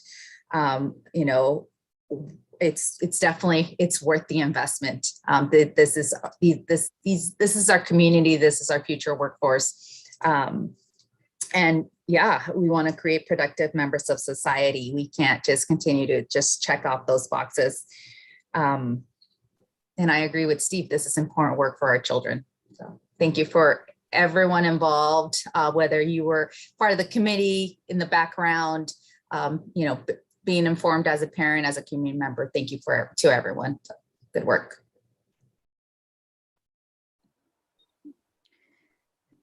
So I have some questions first. It sounds like you did some, and this mostly has to do with the public outreach portions of it. It sounds like there was quite a bit of listening tours, kind of predating the focused work on the plan. And then we've got the really intentional work that the board and the committee has done. And then now, is my understanding, this most recent pass back to staff to add some details from the last time we saw this. Has there been another real effort to get this out in front of the community for kind of a review and comment now that we're in a more finalized plan? Not in its current iteration. But I would say that every one of you are our community members. And ultimately, when we think about that piece, we will always know when we put out a survey, we don't get great representation across our community. And that's just a fact. And it's not discounting anybody's voice, but the hard work, the framework, that was presented to the board way back in March and April. And that framework hasn't really changed. What's changed are the action steps that staff are doing. And for me, that's a different piece to it. But it's not been out there in that sense, Julie, from a survey overall saying about these different components. No. And I guess we did get a comment on it that I guess I'm a little confused as far as what the staff role has been. Has it been more involved than just rolling out on a 2-day training, or can you speak to that just a little bit? 2-day training. Well, so what I heard, the public comment was that at the end of a training, the principals presented the action steps to staff.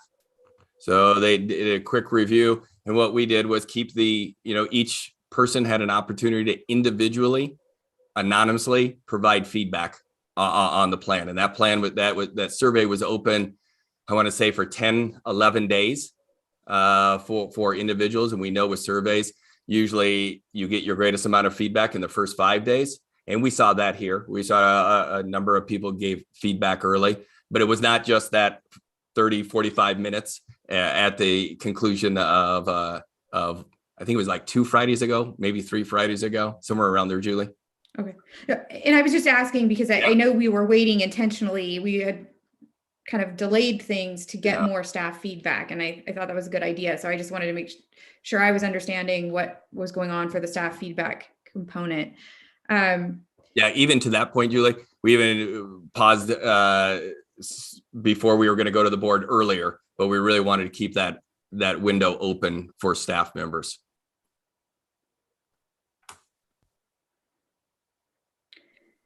So just, substantively on it, I agree with Steve that this is really so important, and it really, I think, requires all these layers of thought and feedback loop and whatnot. And I know it's been a long time since we last saw this, and my mind kind of works in a red line version. I really want to be able to track the changes because there's things now on this document I'm looking at that I'm trying to remember. How did we get there? Sounds a little not as actionable as I would perceive. I struggle a little substantively with some of the lack of focus on academics. It just doesn't read that well to me. And I'm wondering if we can treat this in some ways sort of like a budget document where we've now had this, we've got it in a final draft. We've seen how it's laid out, and I do understand this will morph as we implement. But I think there's maybe some concepts in there that we could discuss a little, and maybe the community could provide some feedback now that we've sort of introduced this, and then take all that feedback, see if any little tweaks need to happen, and sort of get it in final. I mean, I don't want to keep punting it down the road, but I think it's important enough that we make sure, if we haven't really reached out to community again, saying this is what we're looking at, That's totally up to the board. That is 100% up to the board. I would gently push back, respectfully push back. I look at hundreds of strategic plans. This is one of the most academic focused plans, specific plans in literacy and numeracy, the two critical areas that I demonstrated tonight, and how we're going to actually transform learning. The piece that we're doing, what Seattle Times has recognized in our area of reading instruction, have reached out to us because we're doing things that are so unique, especially on the West Side. well, quite honestly, throughout the whole state of Washington, where we're at with our reading, and it's reflected in this plan, where we're at in our math, led by Mike Lane, Corey Callahar, and Sarah Wall, in the areas of numeracy, of bringing in the ESD and partnering with the ESD, Dr. Andy Boyd, who has a doctorate in mathematics, who's leading a math research team to move those pieces. And then with our big six, recognizing that the social emotional well-being of our students need to be first, but then looking at making sure that our students are reading on grade level, that we're algebra ready. For all of those different components, I feel like we have a very, very strong academic plan, academic focus plan, and plan on how we're going to actually achieve it through different lenses. That was also a piece that we were really proud of, because you'll see many strategic plans that literally lay it at the feet of teachers and say, I hope it all works out for you. This plan puts it squarely at the administrative offices first, that we have to get our stuff together first and foremost. And I feel like we are, but then engaging our leaders, because everything goes through our school leaders as we started this night with, and then to our staff, growing our staff. You've heard my goofy saying, we got to grow our big people before we can grow our little people. And that's what this plan does. It grows our people. It doesn't blame our people. It lifts our people up to make sure that they can make the best academic decisions possible. When I spoke a couple of weeks ago about our staff leading professional development in the area of reading science to transform kids' lives, that's what this plan does. But it is totally the board's call. That is not the superintendent's call on what you do next. And I recognize that this is great framework in those areas. I was surprised just not to see maybe a little bit more, to focus on the two academic areas versus some other areas. And then some of the measurements were a little, and I know this is probably because we've reached out for staff feedback, were different than what we had looked at before. I don't see the references to kindergarten readiness. And I don't want to dive into that level of minutia, but I think that's where my problem in being asked to approve it tonight would be is that I want to have that better opportunity for myself and maybe for the community to get questions answered about it before it goes final. And I don't know how we would reasonably engage the community feedback. I realize it's fine. It's largely a final draft. And a lot of work has gone into it, a lot of very, very good work. And it's not to take away from any of the good work that's gone into it.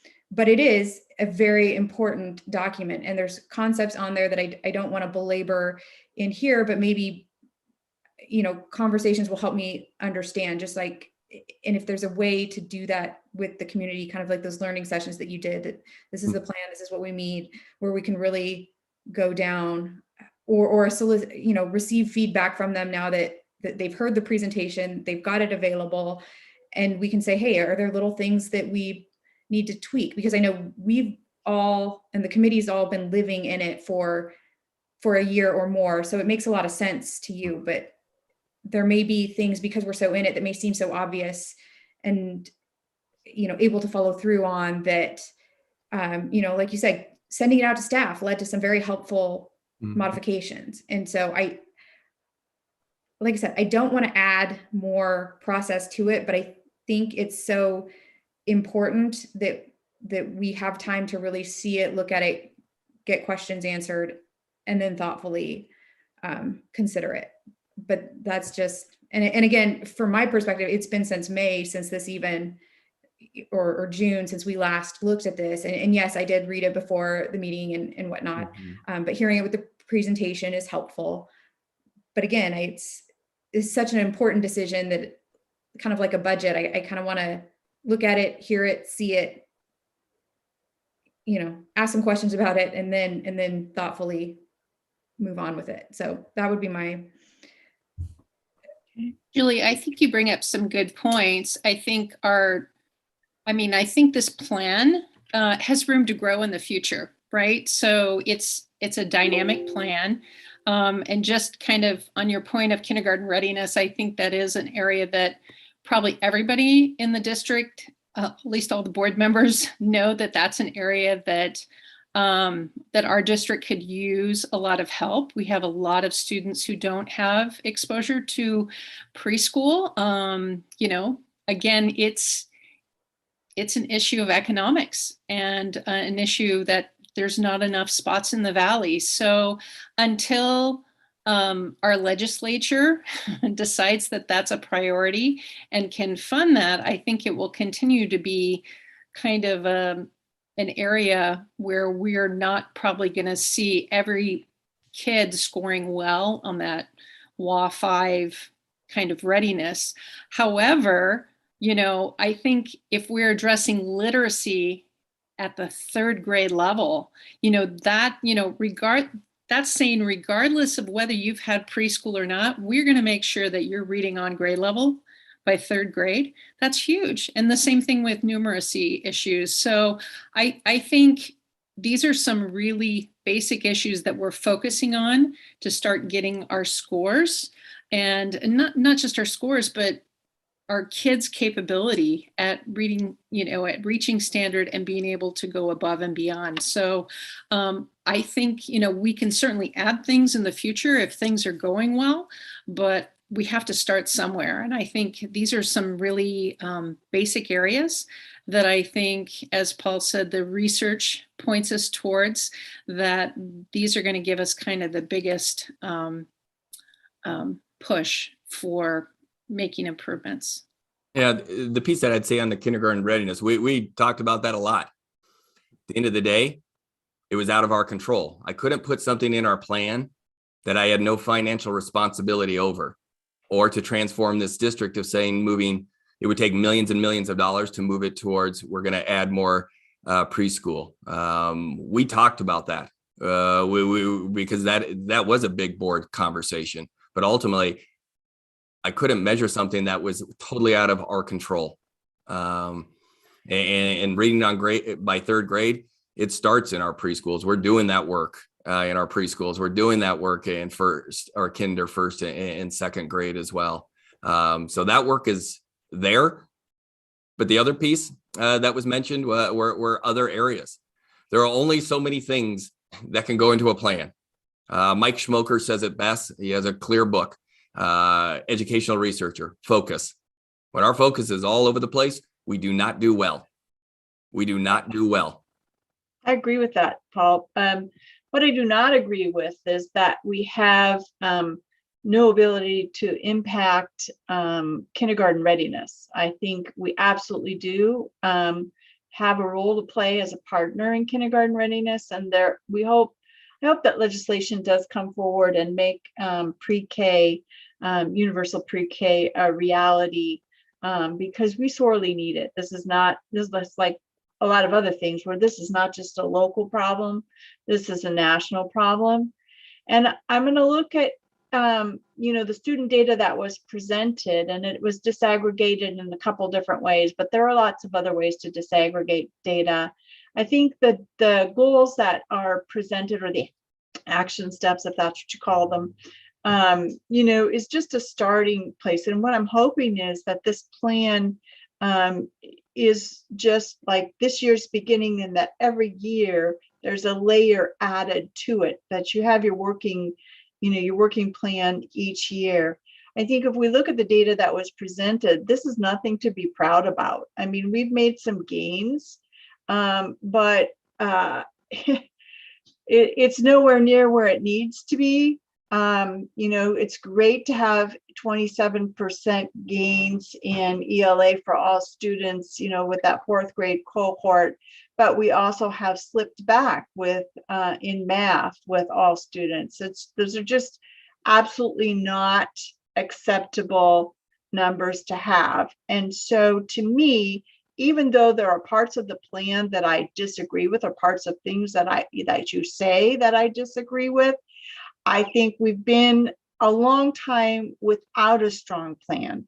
And if we don't start somewhere, we're going to be nowhere. And I worry about, Julie, you talked about putting it out to the community and how are we going to do that? And it's going to be a whole, I think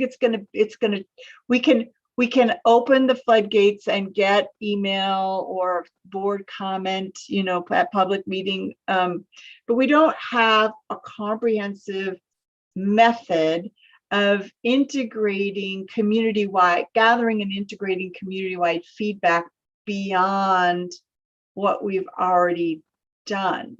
So, in my mind, it's what's the question? Do we use this as our starting block, and do we move forward to improve it, from here, or build, not necessarily improve, yes, and build out the detail as we go forward? Because I would like to see more specific. It's great to say all kiddos are going to be reading at grade level and all kids are going to be at grade level in math. It's fabulous to say that.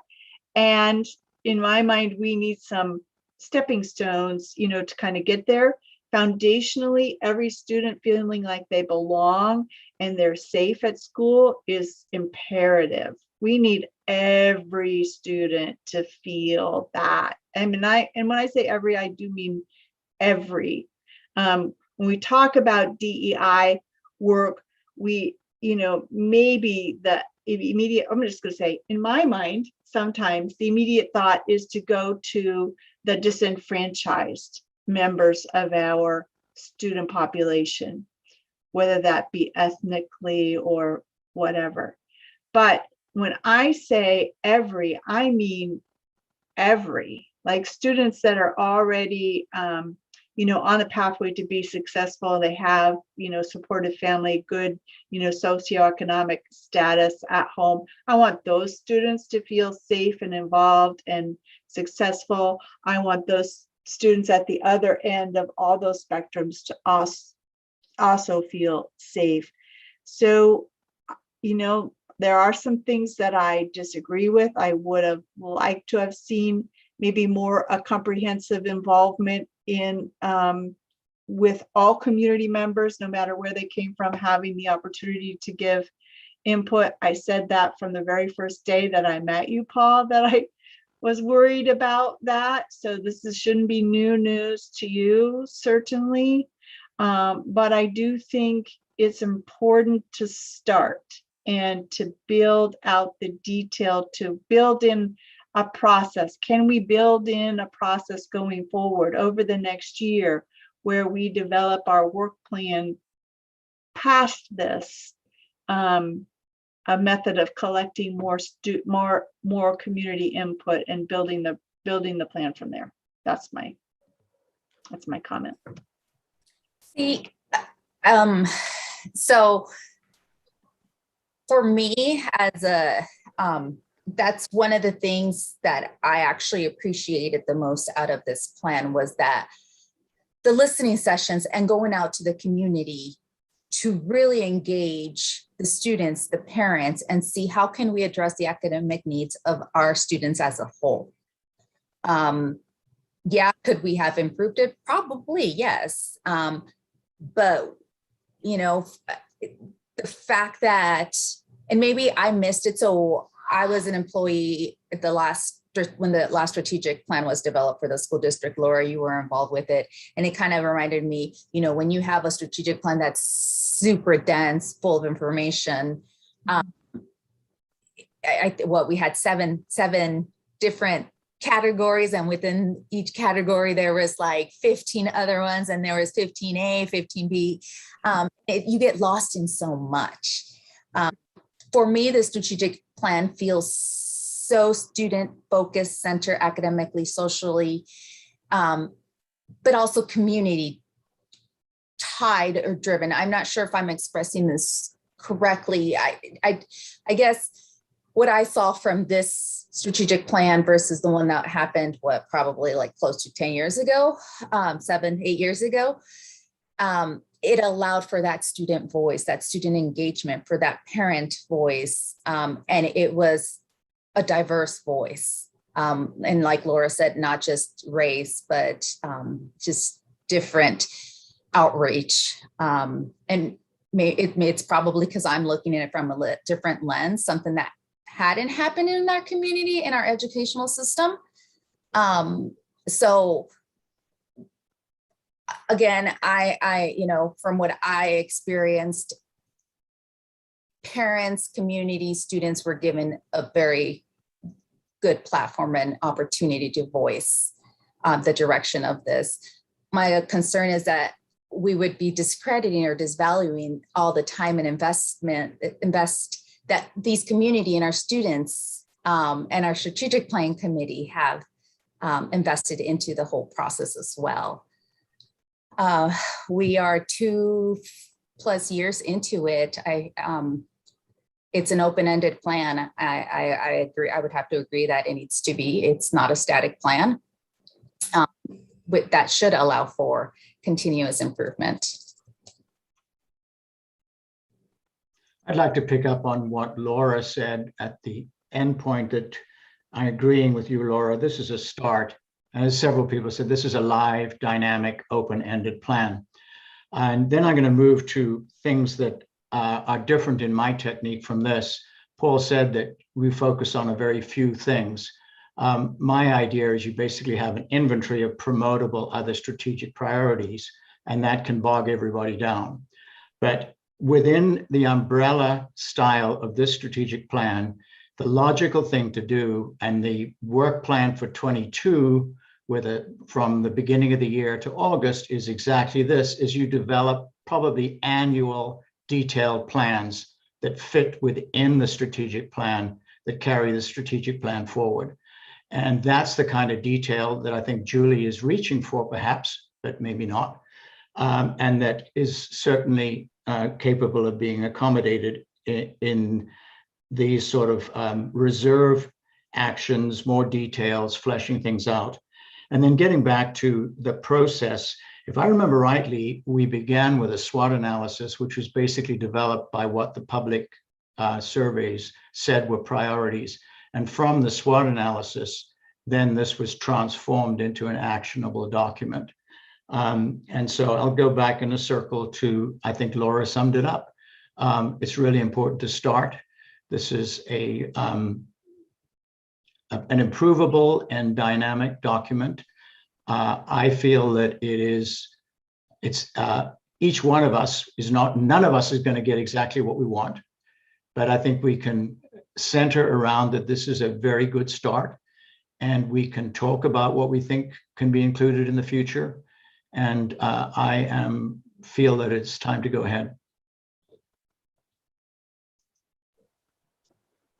So I guess I'll just, I realize there's not a great way to incorporate, more public comment at this point, but I think we started it with the SWOT analysis and reaching out to the public.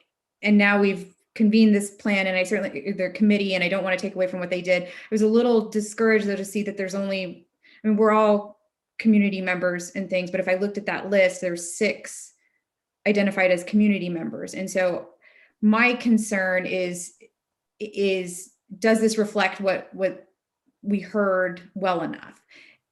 I know there's not a great way to get that, and it's going to have to be the living, breathing, moving forward. I would like to maybe see that reflected in the plan, that we're going to reevaluate goals or do the things kind of that Laura and Martin spoke about, to ensure that we do keep it as a moving document. Because I'm a little bit concerned that we need one, we need a start, but if we adopt this, put a lot of emphasis into it, what is the timeline to relook at it or to adjust things? In my perfect world, there'd be sort of a framework or a measurable for that. So I would just recommend that we work the plan.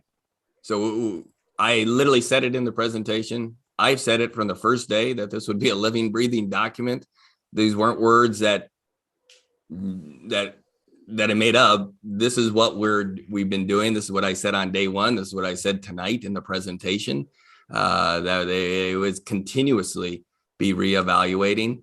But before we start adding new stuff to it, I'd like to at least kick it off and start working the plan for a few weeks at least before we change the plan. Again, I'm very proud of this plan. I'm proud of the team. I'm proud of the community members. I'm proud of, I heard you, Laura. We had over 3,000 touch points. 3,000 touch points of individuals who are giving me feedback and Diana feedback, and then this group feedback. We have community members. Every one of those people live in our community on the strategic planning. Every board member lives in this community. To say we didn't have community feedback, to say that at 2 board meetings, where one at a regular scheduled meeting and a workshop, where we literally unveiled the framework, where community members saw those pieces, but we had thousands of different people we've engaged, face-to-face, one-on-one, surveys. I heard what the board said. Engage people. You tell me another superintendent who came in, I'm dead serious. You tell me one other superintendent who came in on day one and engaged in very different communities. I remember the cafe meeting. And none of these meetings were easy. These were people asking pointed questions about our district and what we're doing and how we're doing our work. And students telling me stories of how they've been treated at times. I've engaged. I'm proud of the engagement. I'm proud of the work that we've done. We have listened. We've created I think, a really good plan. I sit here and I'm like, wow. At least I'm super excited about the plan. Maybe let's not go too far down that rabbit hole, because I don't think anybody is wanting to rip up this work and throw it. I mean, foundationally, I think every person on this board said, we appreciate the hard work that has gone into it, and we appreciate the framework that is there. But the board, deserves to also provide feedback for what we feel is missing or could be added. And that is not to discount your efforts or any of the people's efforts who participated in this plan, because if not for you and all the people who spent all those meetings together and filled out surveys and everything else, we wouldn't even have this. But what I'm hearing is that board members would like some recognition in the plan, and this doesn't mean completely rewriting it. Some recognition. We've heard you say that's a living, breathing document, but perhaps in the plan there is some recognition that this is a dynamic, living, breathing document, and that it will be revisited and updated. Maybe to you that's completely obvious, but maybe for the rest of us who don't work in strategic planning every day, that isn't so apparent. So please don't take this personally. Yes, I take this personally because this is a lot of work and it's been hard work. So I do take it personal. No, I would literally just responding saying that you wanted me to get out into the community. We got out into our community, but I hear you. I hear what you're saying. And we can make sure that aspect is woven in that soft launch in January. Again, this is kind of that framework, and the hard piece to it. We'll include that aspect to it around the work plans, around what I wrote, what I've said about this being a living, breathing document. Absolutely. So thank you for that, Laura. Yeah, I think foundationally we like it. Foundationally we like the idea that we have a plan. We haven't had a plan in a long time. We need a plan. We absolutely need a plan, and we need a student-centric plan, that focuses on academic achievement and long-term success of every student who comes through our district. Our students deserve that. Our community deserves that. So this is a good foundational plan. And I think, you know, with evolution over time and maybe a few ads right now, we're all good. At least that's what I heard. I didn't hear anybody say, let's throw it out the window and start over because it's no good. Nobody said that. I think the Big Six is a great place to start, along with making sure that we're meeting those goals to add to that promise for our students. As Laura said, making sure that every student feels that sense of belonging in our district. And with that, if it's all right with the board, I'm going to move that the board support the strategic plan to move forward into action outlined in the timeline given. Okay, there's a motion on the floor. Is there a second? I'll second. Okay, thank you, Martin. Is there any discussion? I personally again, appreciate all the work that has gone into it. For my own being, this being the first strategic plan I've ever been involved with, to me, it doesn't read as academically as I'd like it to. So I need more time personally to get my head around it. I'd like to see that one measurable in it. I don't think anything needs to be ripped apart or massively modified, but I'm not prepared personally to make a decision on it tonight. I'd like to see it come before another meeting, maybe in a week, so I can personally get some questions maybe answered on it. But I'm just one of 5, so I will support what the board does.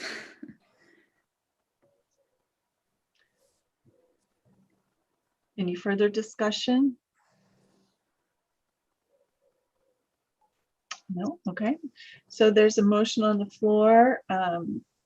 It's been moved and seconded. So this is a roll call vote. Michelle?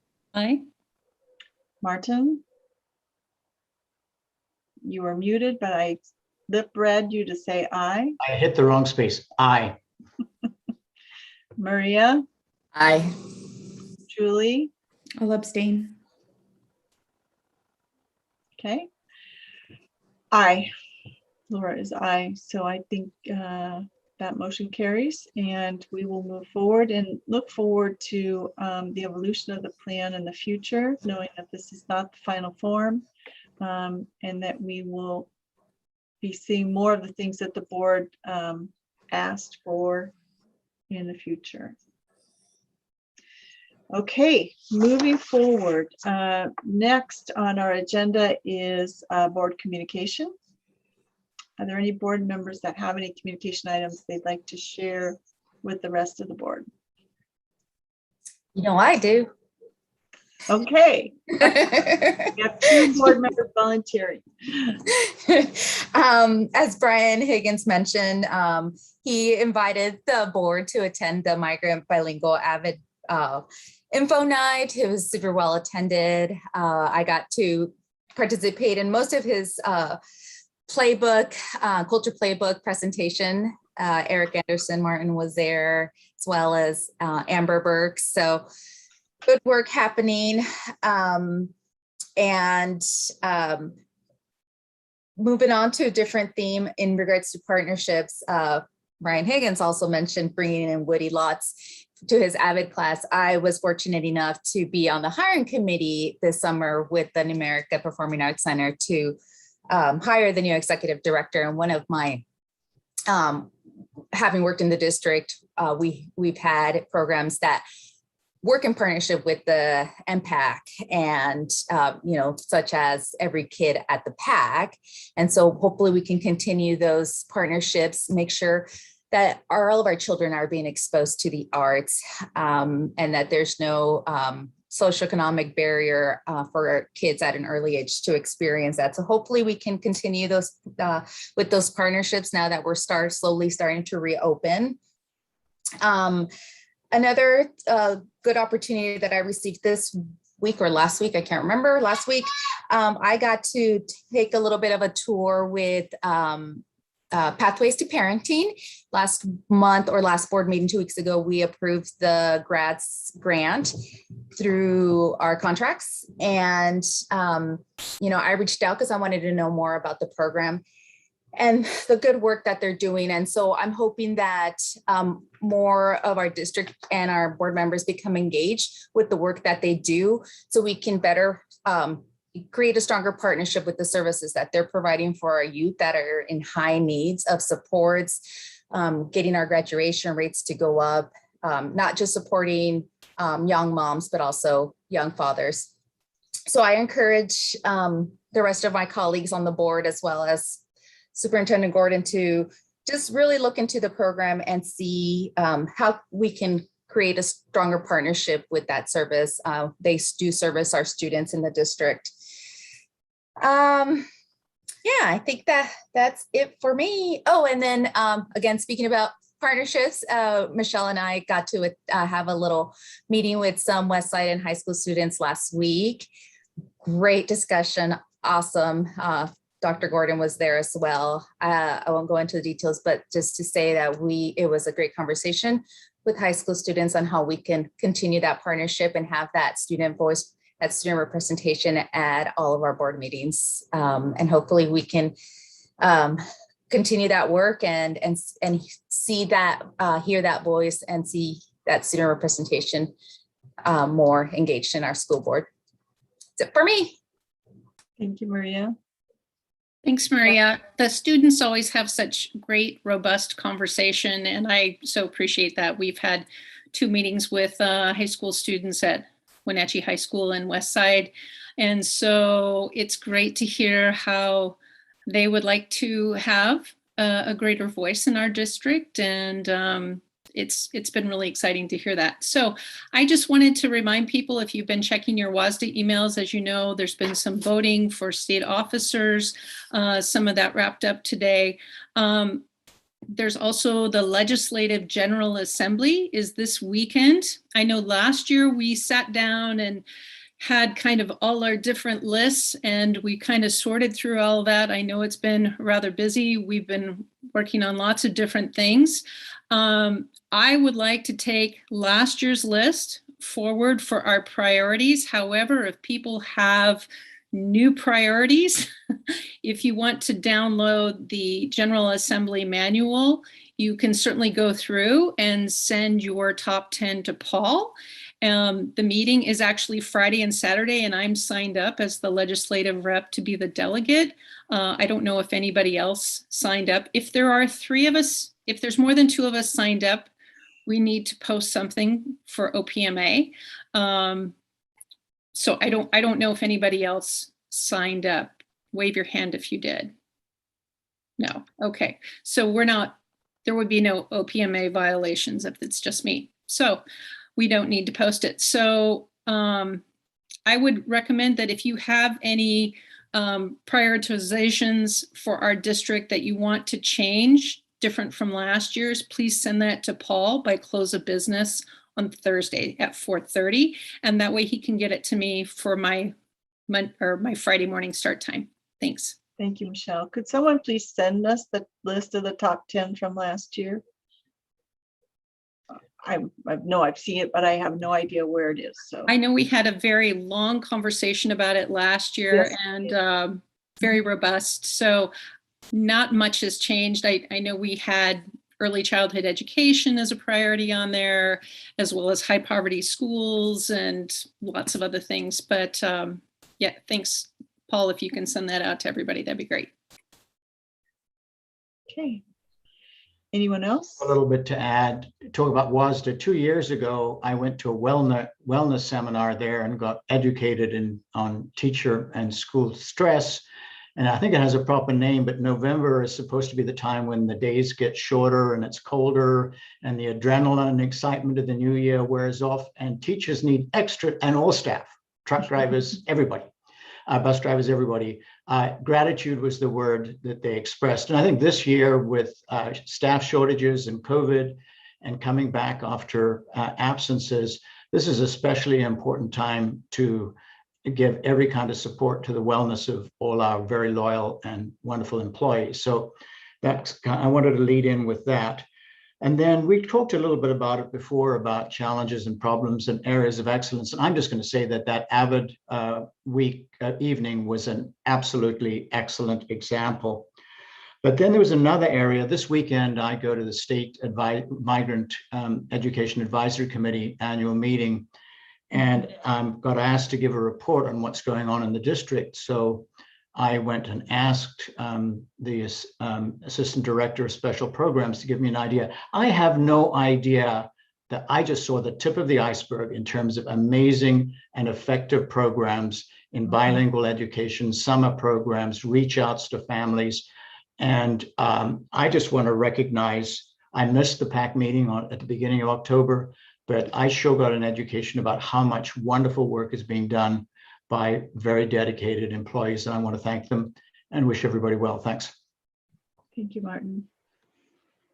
Just briefly, I want to let staff know that I really appreciate them sending us those reminders of the events now that things are starting to open up.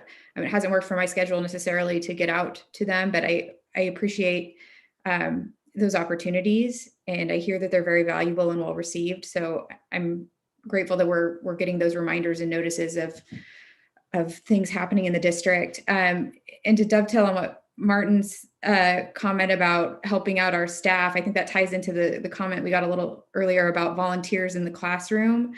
If we could shore that up for everybody, I know now with holidays and things starting, teachers have, I think, started inquiring about getting volunteers in classes is what I'm hearing. And now there's confusion when parents are signing up and then not being allowed to, but we're allowed to on field trips. Understanding all the masking, the vax policies apply to the volunteers. And I think maybe that's what has folks a little confused is, hey, I filled out all the paperwork. I complied with everything. The teacher said they want some help today. And to Martin's point, I think the teachers could use some help sometimes. And so it's just making sure that we've communicated that, how that program is working both to our staff so that they're not making requests that we can't fulfill, and then to our parents as well who have gone through the process to get completed. I think that's kind of what I've heard now with this lead up to holiday season and wanting additional support in the classrooms. So that's all I've got. Good thoughts. I like that. Okay, so turning it over to Paul for this superintendent's report. So just on a couple pieces. So last week, Mr. Houston spoke about athletics and concerned, or at the last meeting, not last week, at the last meeting during public comment, he brought up athletics and feeling like just some different issues occurring in it. I want to be clear, we're following the Department of Health guidelines, and Department of Health guidelines also dictate athletics and how we test, who we test, all of the different pieces. And I absolutely empathize with her. It's frustrating. It's hard. But I hope you know that we are literally just following the guidelines. We read them, we understand them, we try to decipher them the best that we can, but we're held to those guidelines. We're not making those guidelines up. Those are from the Washington State Department of Health. Under athletics, you go down, you scroll down, and there is information that we have to, who has to be tested, who doesn't have to be tested.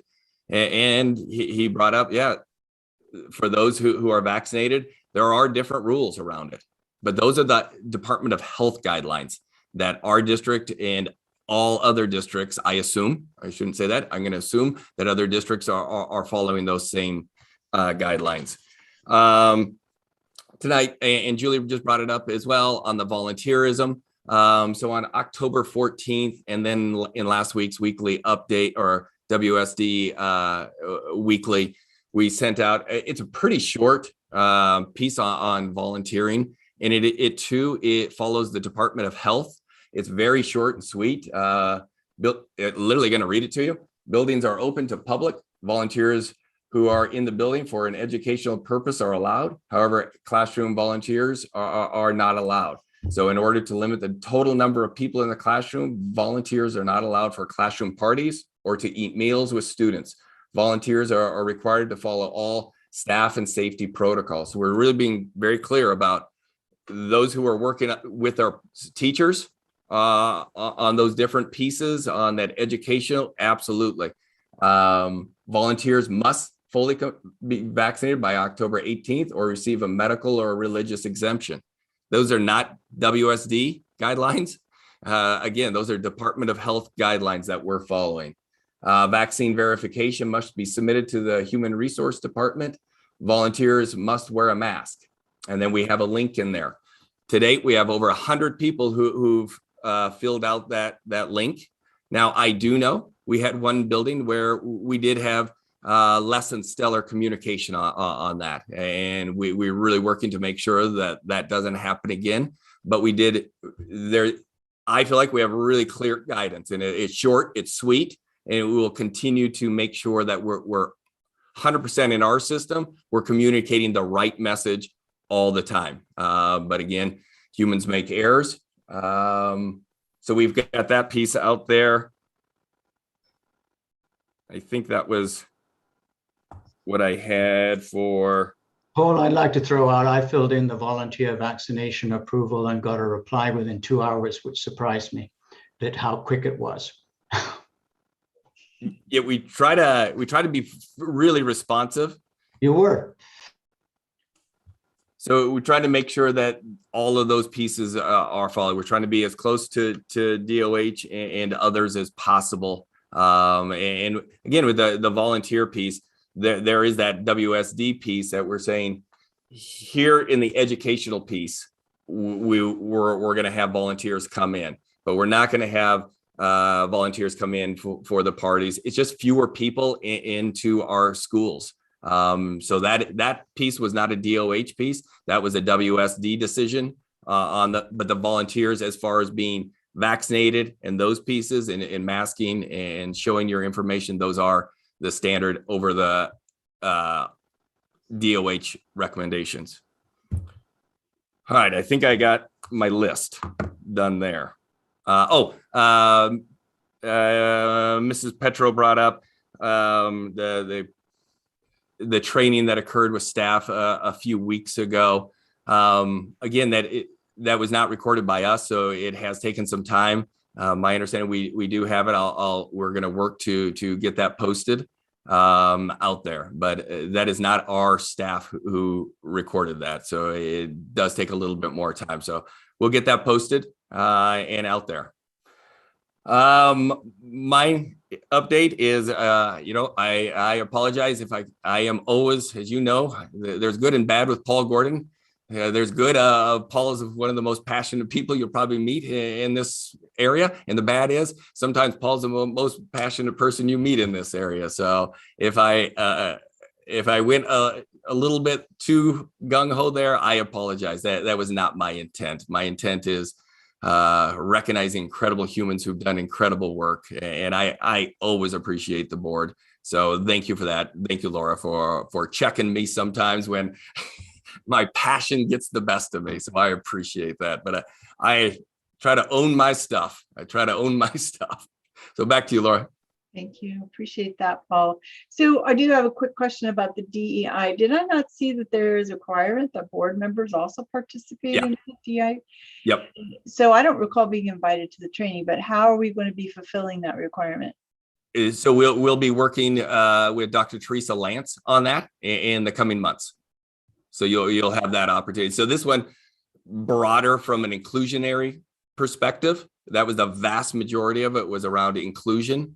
And then a little bit toward the end around gender identity, which we also have to make sure our staff are trained on as well. So that's kind of that big picture, but I'll have that out. But absolutely, we'll be having training on the DEI from the board to administrative and other staff members. So thank you, Laura. Okay, sounds good. All right, if there's no further business of